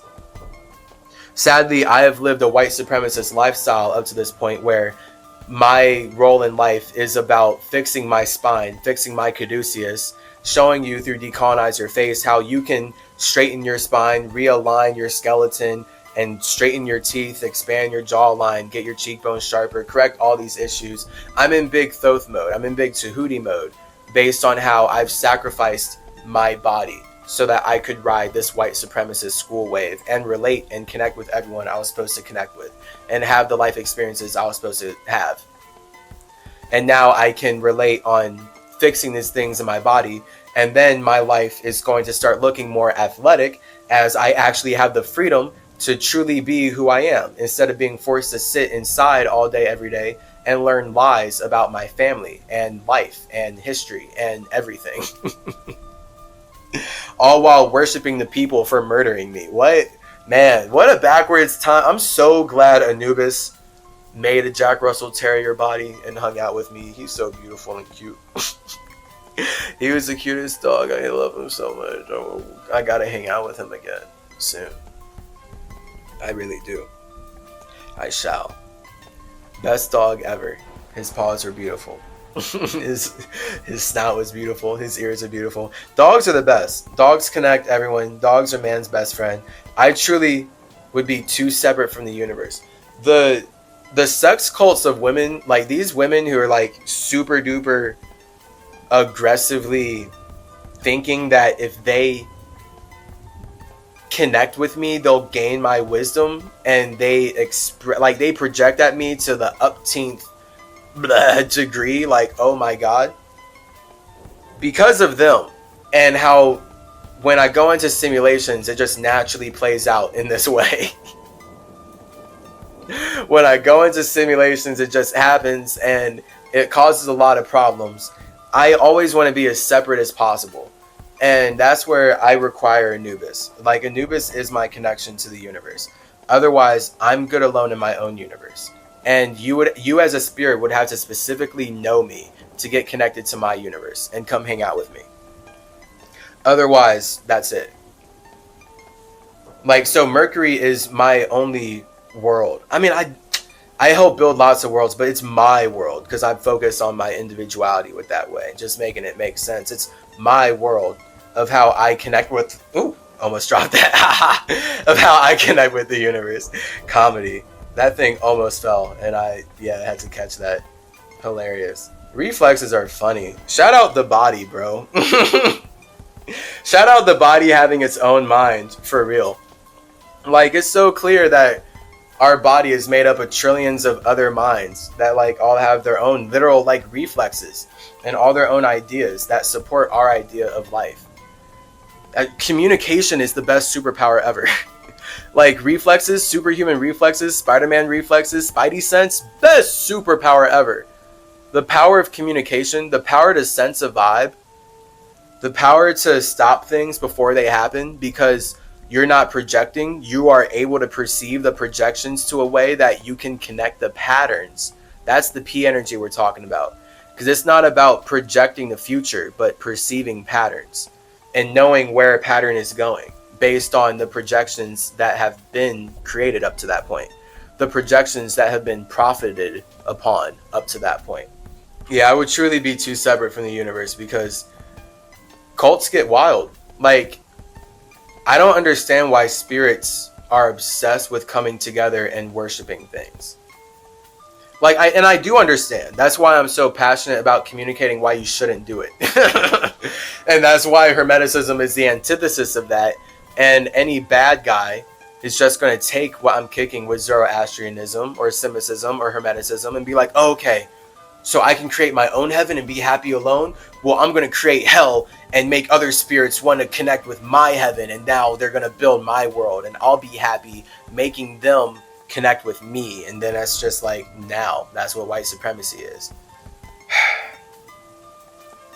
Just like, I don't understand. Just be in your own universe and then connect with people consciously. Do you just really not like yourself as a spirit? That's really what it comes down to.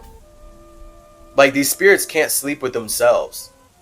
And I guess that's the idea of just when you commit sins or like you do evil things, the more evil things you do, like, it's hard to sleep with yourself at night, quote unquote. You're like, how do you sleep with yourself at night? Type thing.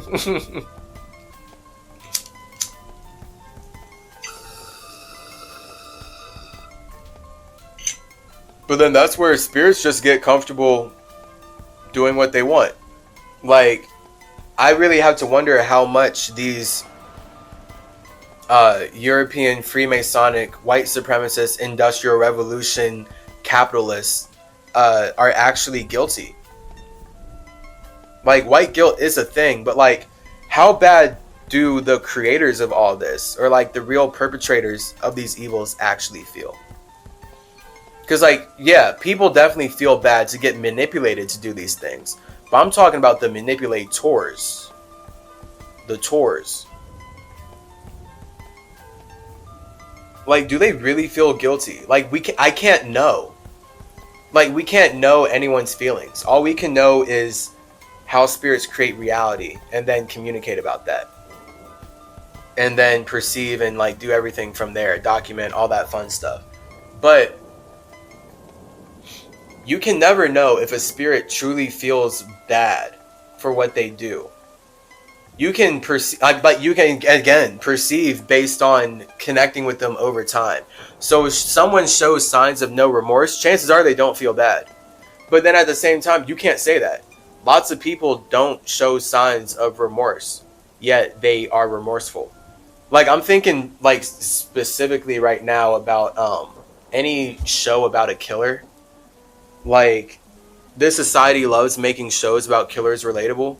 So thinking about, like, Dexter, or like any assassin movie, any movie about hitmen where they're making someone who kills people for money relatable. They always have to make them relatable by making them seem like they have trouble sleeping with themselves at night. Even if they generally don't, they try to make them relatable by saying that they do. Like, they as a character can never show it. Like, they as a character can always be cocky. Like, even Deadpool, great example. Where, like, he's always cocky, happy-go-lucky, goofy. Yet, for them to make him relatable, they'll try to act like he feels guilty for life that he takes. And a lot of the time he doesn't show guilt, but like they have him in the comics and stuff where like he does. And that's what they do with everyone. Because that's the point. That's the only way they can actually make killing people relatable. Because it's about that ape. It's literally about that weight. It's about you holding on to that water. You are holding on to that memory. You know what you did last summer. You know what you did in general. So those are your sins. When a Christian is telling me that I'm of sin and that I'm separate from God and that I need to sacrifice myself to Jesus, no matter how much I fast, no matter how indigenous I am, then I get to know that they are simply projecting into my space so that they can control me. And that's only coming from them feeling bad about their own memories. That's only coming from them feeling bad about their own soul. So because they can only connect on their soul, of course they're going to project at me that I'm separate from God. They can't perceive, no matter how much I communicate with them for years, that I am who I am. So that's where it's a waste of my time to connect with someone who hates themselves and who can't actually listen to me. And this is just the whole importance of you being careful of who you connect with, and especially who you sleep with. All right, you don't want to sleep with the enemy. You can sleep with the enemy. I mean, I guess I don't want to say you don't want to. I mean, there's value in everything. Snap. Don't let an enemy stop you from sleeping with a spirit that you're supposed to sleep with, I guess.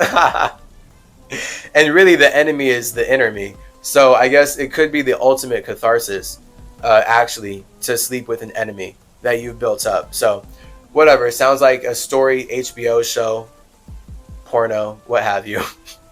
Any kind of story that could go from PG to XXX. It would work in all the ratings because that is honestly, yeah, just a concept. For sure. I'm trying to think of if I've seen that. Like someone having an enemy that is like truly like an actual enemy, and then they end up sleeping together and they end up gaining information. Like, I'm sure it happens a lot, but also not that much. So whatever, I can't think of any examples of that right now, and I'm talking about where it works out.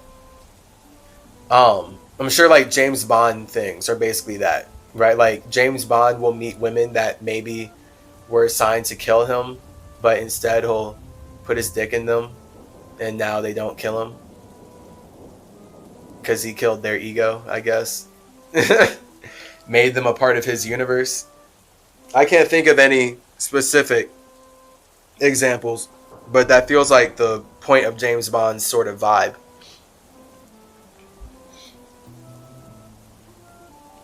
So the 8 is feminine. The 8 is the woman number. 8 is the subconscious. 8 is the woman. Man is the conscious. That is the 7. So 7 severs in and creates connections. Men sever in, women create connections. Men express their individuality, women express their collectivity. So this is where we can see that men are inherently more negative than women, because men as fire transform the environment. They manipulate the environment to serve them more than women do, meaning that they're more fiery and thus more destructive, and they burn things around them. Whereas women, being supportive and collective, are watery, and that's where they nurture things around them and they make things around them possible. So now when things around them have desires, that's the point of water. Water makes fire possible. So now because you're projecting your fire out into water, the water is like, oh yeah, I'll reflect this back to you. Now you can see it. That's the point. So a woman is there as water, making the environment possible. That's why, men project into women's space. Women generally deal with people projecting into their space, because women make life possible. So they literally, of course we see this, they have the womb. So they actually create life because they're holding on to the water.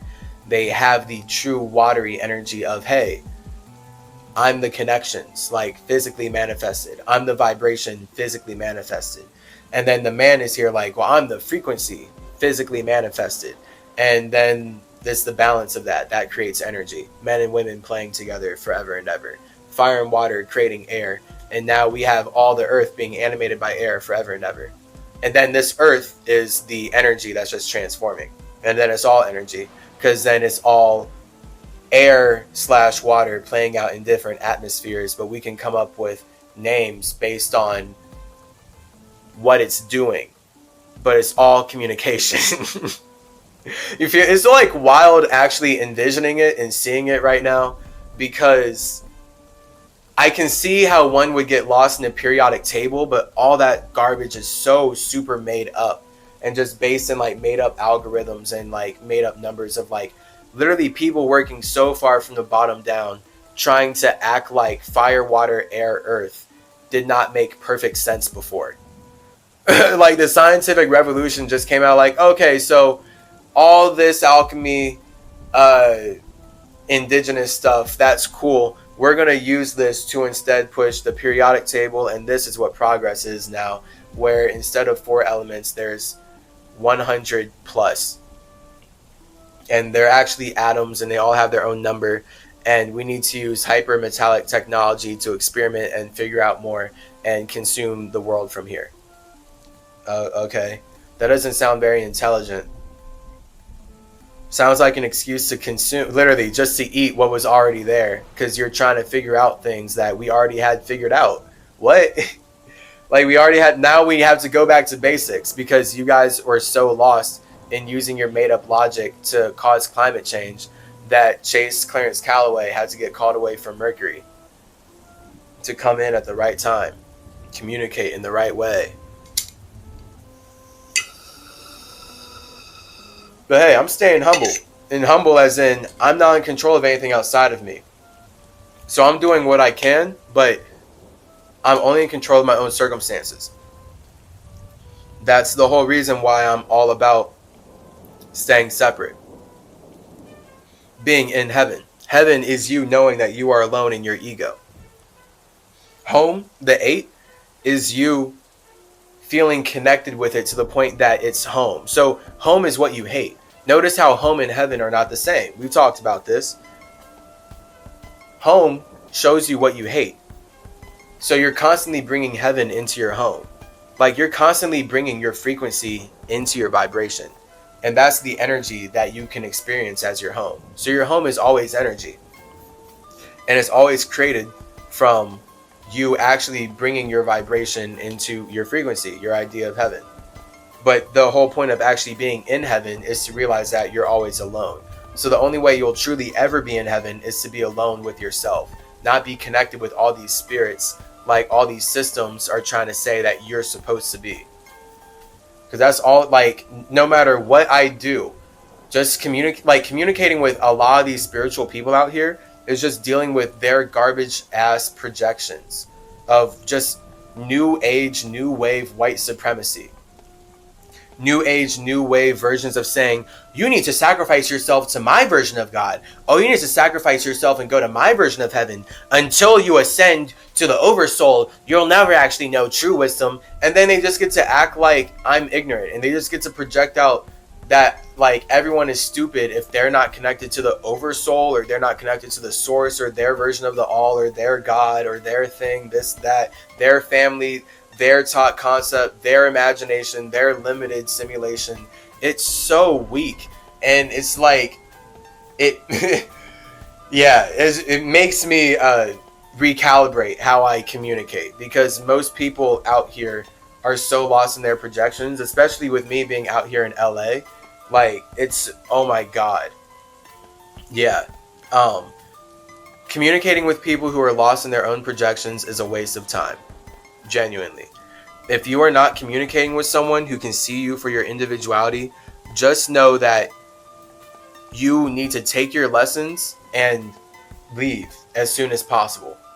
Because the more you connect with them, the more you wait in a connection, the more you wait in a vibration of someone who's not willing to listen and acknowledge who you truly are, and not willing to actually communicate with that. Because that was Blaine, where like he would listen to me say something, but over our conversations, he couldn't even get my name right.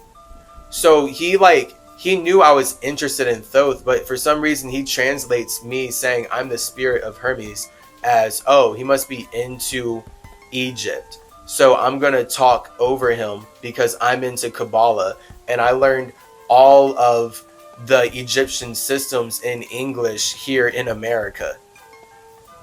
So that makes me way like super spiritual. And I'm just over here like completely making everything that he's saying that doesn't really make sense make way more sense. And he's just taking it while still being like not able to actually get my name right, let alone acknowledge me as who I'm saying I am. So that was the lesson for me, where I had to know that literally, unless you're tapping into this podcast, unless you're tapping into the root of the symmetry, and you are actually aware of who I truly am, then chances are you're not able to perceive me as who I truly am. And it's going to be way more valuable for this simulation for me to connect with myself and create art and keep growing and just keep blossoming this digital forest. Because that's what it is at this point. Speaking of digital forest, oh my gosh, that new Facebook Meta commercial is insane, where it has like the tiger eating the buffalo. I only see a Leo eating a Taurus. Like, it's all about like a Leo eating a Taurus. I'm like, I had to, oh my God, like, must react to it. Must react to it, because I watched it. It blew my mind. Like, it's so disturbing. It is so disturbing. Wow. Like, and that's the vibe. Literally, like, Facebook Meta can't do anything but help and expose their vibe. The fact that their commercial for Facebook Meta literally has to say, this is going to be fun, shows how much not fun it's going to be. How dare you? If you literally have to sell your tiger eating a buffalo and then putting kids into a trance with music as it's going to be fun, virtual reality, it's definitely going to be slavery. It's going to be fun for you. Like, what? Oh my gosh, yeah. I'm about to literally have to, yeah, that's what I'm about to do. So, here we go. I will create that, because that's important. That new Facebook Meta commercial of the kids in the art museum is very disturbing. Like, it gave me chills watching it. So, yeah, I know a lot of other people feel the same. Like, that's an 8, and I'm bringing this up because that's 8 energy. Like, they could only show their soul through that commercial. Like, I can't imagine how that would get past any market people or any test group. How could you actually pass this commercial through any test group? I can't imagine. But that's my soul. That's my 8. These individuals, Mark Zuckerberg, all these white supremacist techno capitalists, they all have their own soul. So this commercial is a representation of their soul, how they feel about this virtual reality, how they feel about Facebook Meta. Oh, wow.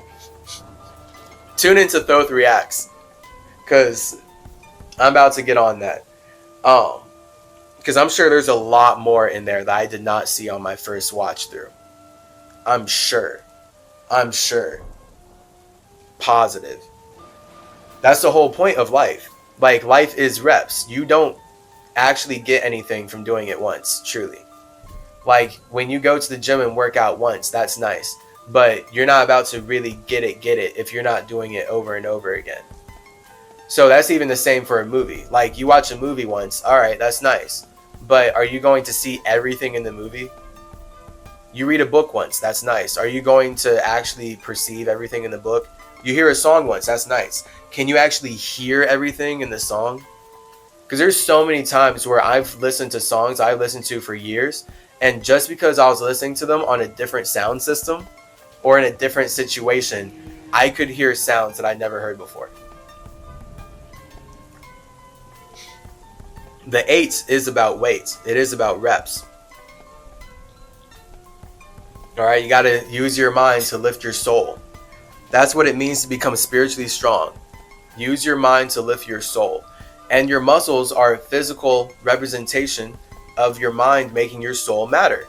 That's why your muscles are literally only as good as you feel like connecting with the environment. So if you haven't exercised your body, if you haven't connected with the environment in an athletic quote unquote way, then you're not going to have the muscles to show for that. You're not just going to have athletic muscles for no reason. You literally have to use your ability to connect, to communicate in a way that actually expands your water. So it's literally about using your mind to expand, but your soul is expanding as well. Your soul is the water that gets expanded with your air, because you had to use your fire, your intention, your individual ego, your individual God to actually ignite passion into your soul, to actually create the mental communication that makes expansion possible through your physical muscles. Now you're going to the gym every day. Now you're lifting the weights that you want to lift. Now you're lifting the physical manifestations of your soul through your muscles, and you're getting stronger in all these ways that you want to use to learn about yourself as a spirit. And now you can get stronger in your body, and now your body's representation of how you've connected with yourself, and now you look good for summer. There we are. Boom. You're ripped. Way to go. But we're talking about getting spiritually ripped here. Right? We're talking about true mental gymnastics into physical, spiritual rippedness. Shreddedness. Muscularity.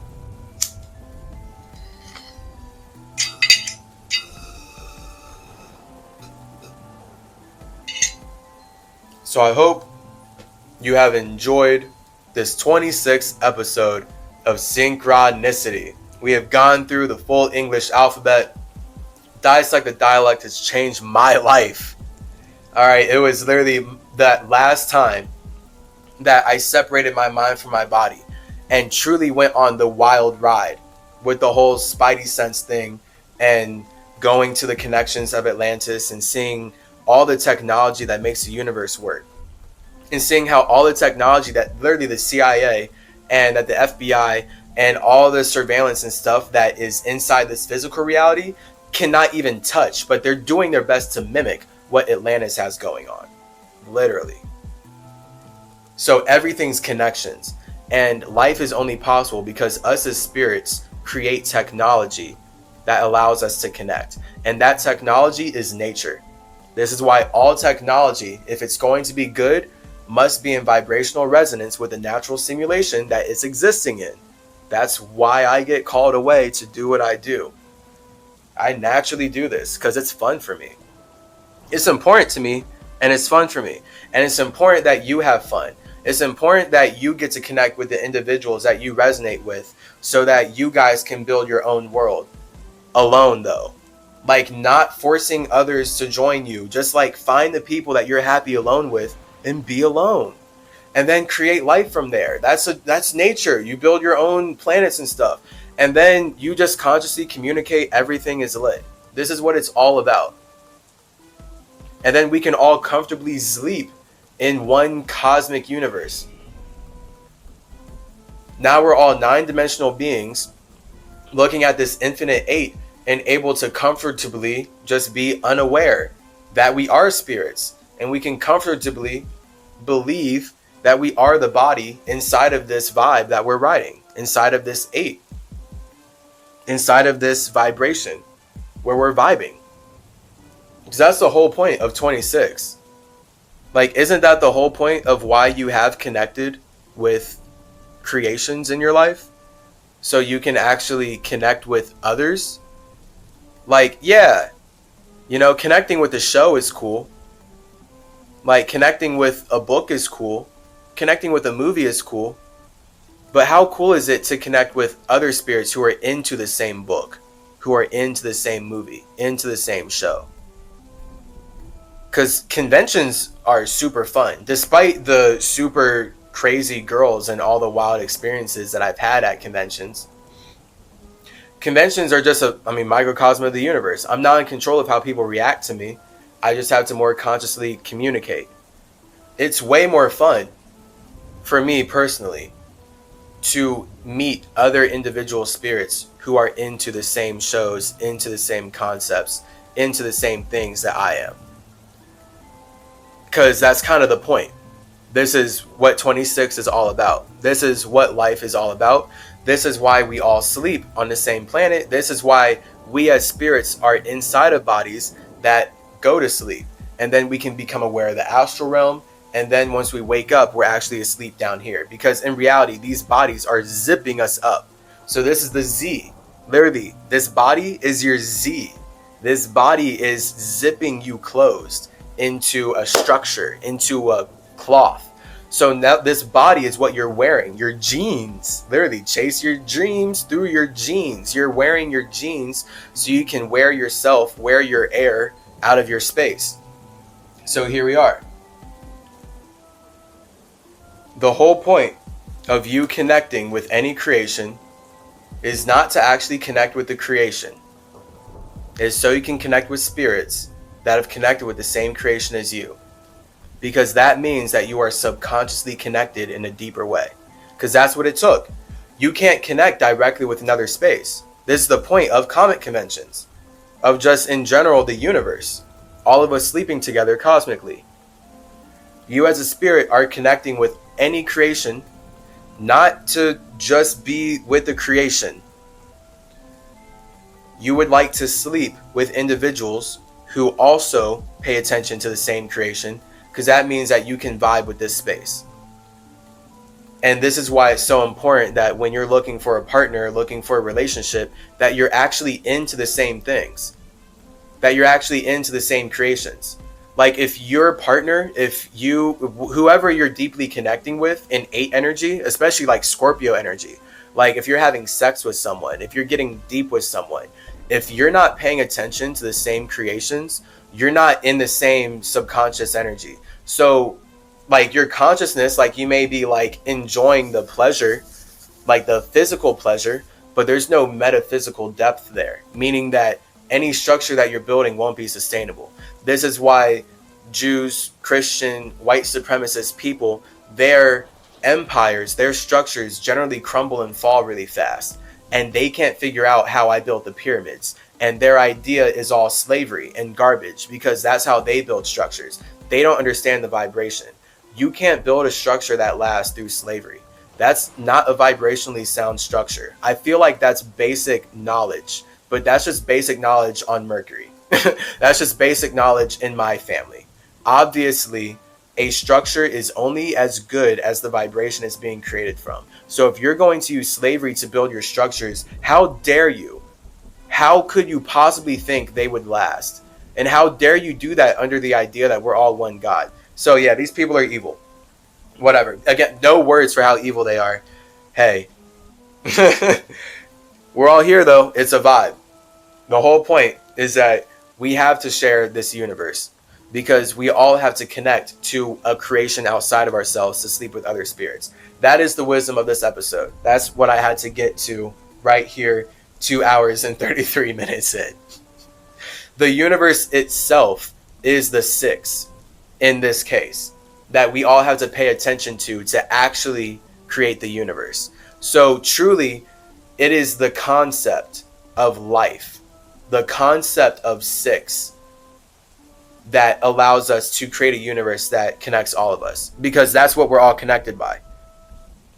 We're all connected by six. We are all connected by the fact that we create life by having sex with ourselves, and then we have sex with each other to further create life. So by paying attention to the concept of six in general, 2-6, we create this subconscious environment that makes it possible for us to have sex. That makes it possible for us to have sex. Now we can connect with people. Now we can sleep together. Now we can cultivate this subconscious vibe that creates the universe where we can then sever in our consciousness and express ourselves as individuals amongst the connections that make our individuality possible in a collective. But the fact is, we are individuals, because that's the whole point of us expressing our individuality. Like, I'm not a part of any collective when I'm doing this. This is me as an individual. But the fact is, you can only perceive my individuality because I'm so ingrained in a collective, and I've gotten so relatable in my subconscious ability to connect words and connect with this realm and connect concepts. So this is it. Like, the Z is showing us that the whole universe is spirits connecting with the concept of six, having sex. And ultimately, having sex is a balance of doing it with ourselves and others, which is why any structure you build externally is only as good as a structure that you built internally. So the pyramids are structures that represent how I felt internally at the time. If I did not have a soul, if I did not have my own individual perspective and connected with myself to create the water in a certain way, I would not be able to use my air to carry the feelings that materialize into the earth of the pyramids of Giza and the pyramids of Teotihuacan and so many other pyramids around this planet that will just be unnamed right now.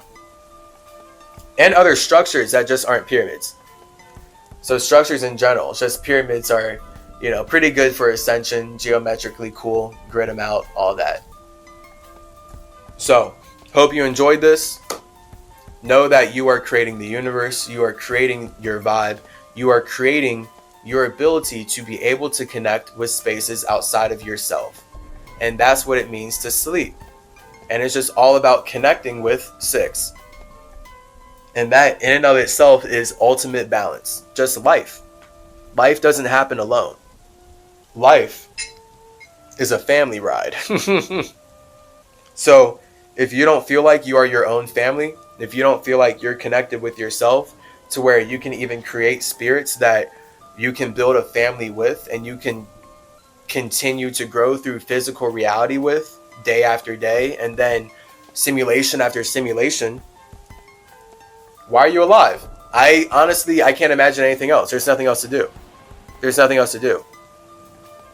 Connect with yourself, love yourself, figure out your own hate, figure out what you hate, generate your hate, separate with your G from that energy, connect, levitate your 7 into heaven, manifest the life of your dreams, realize, and then use your real eye to see who you truly are as you reflect upon your creations.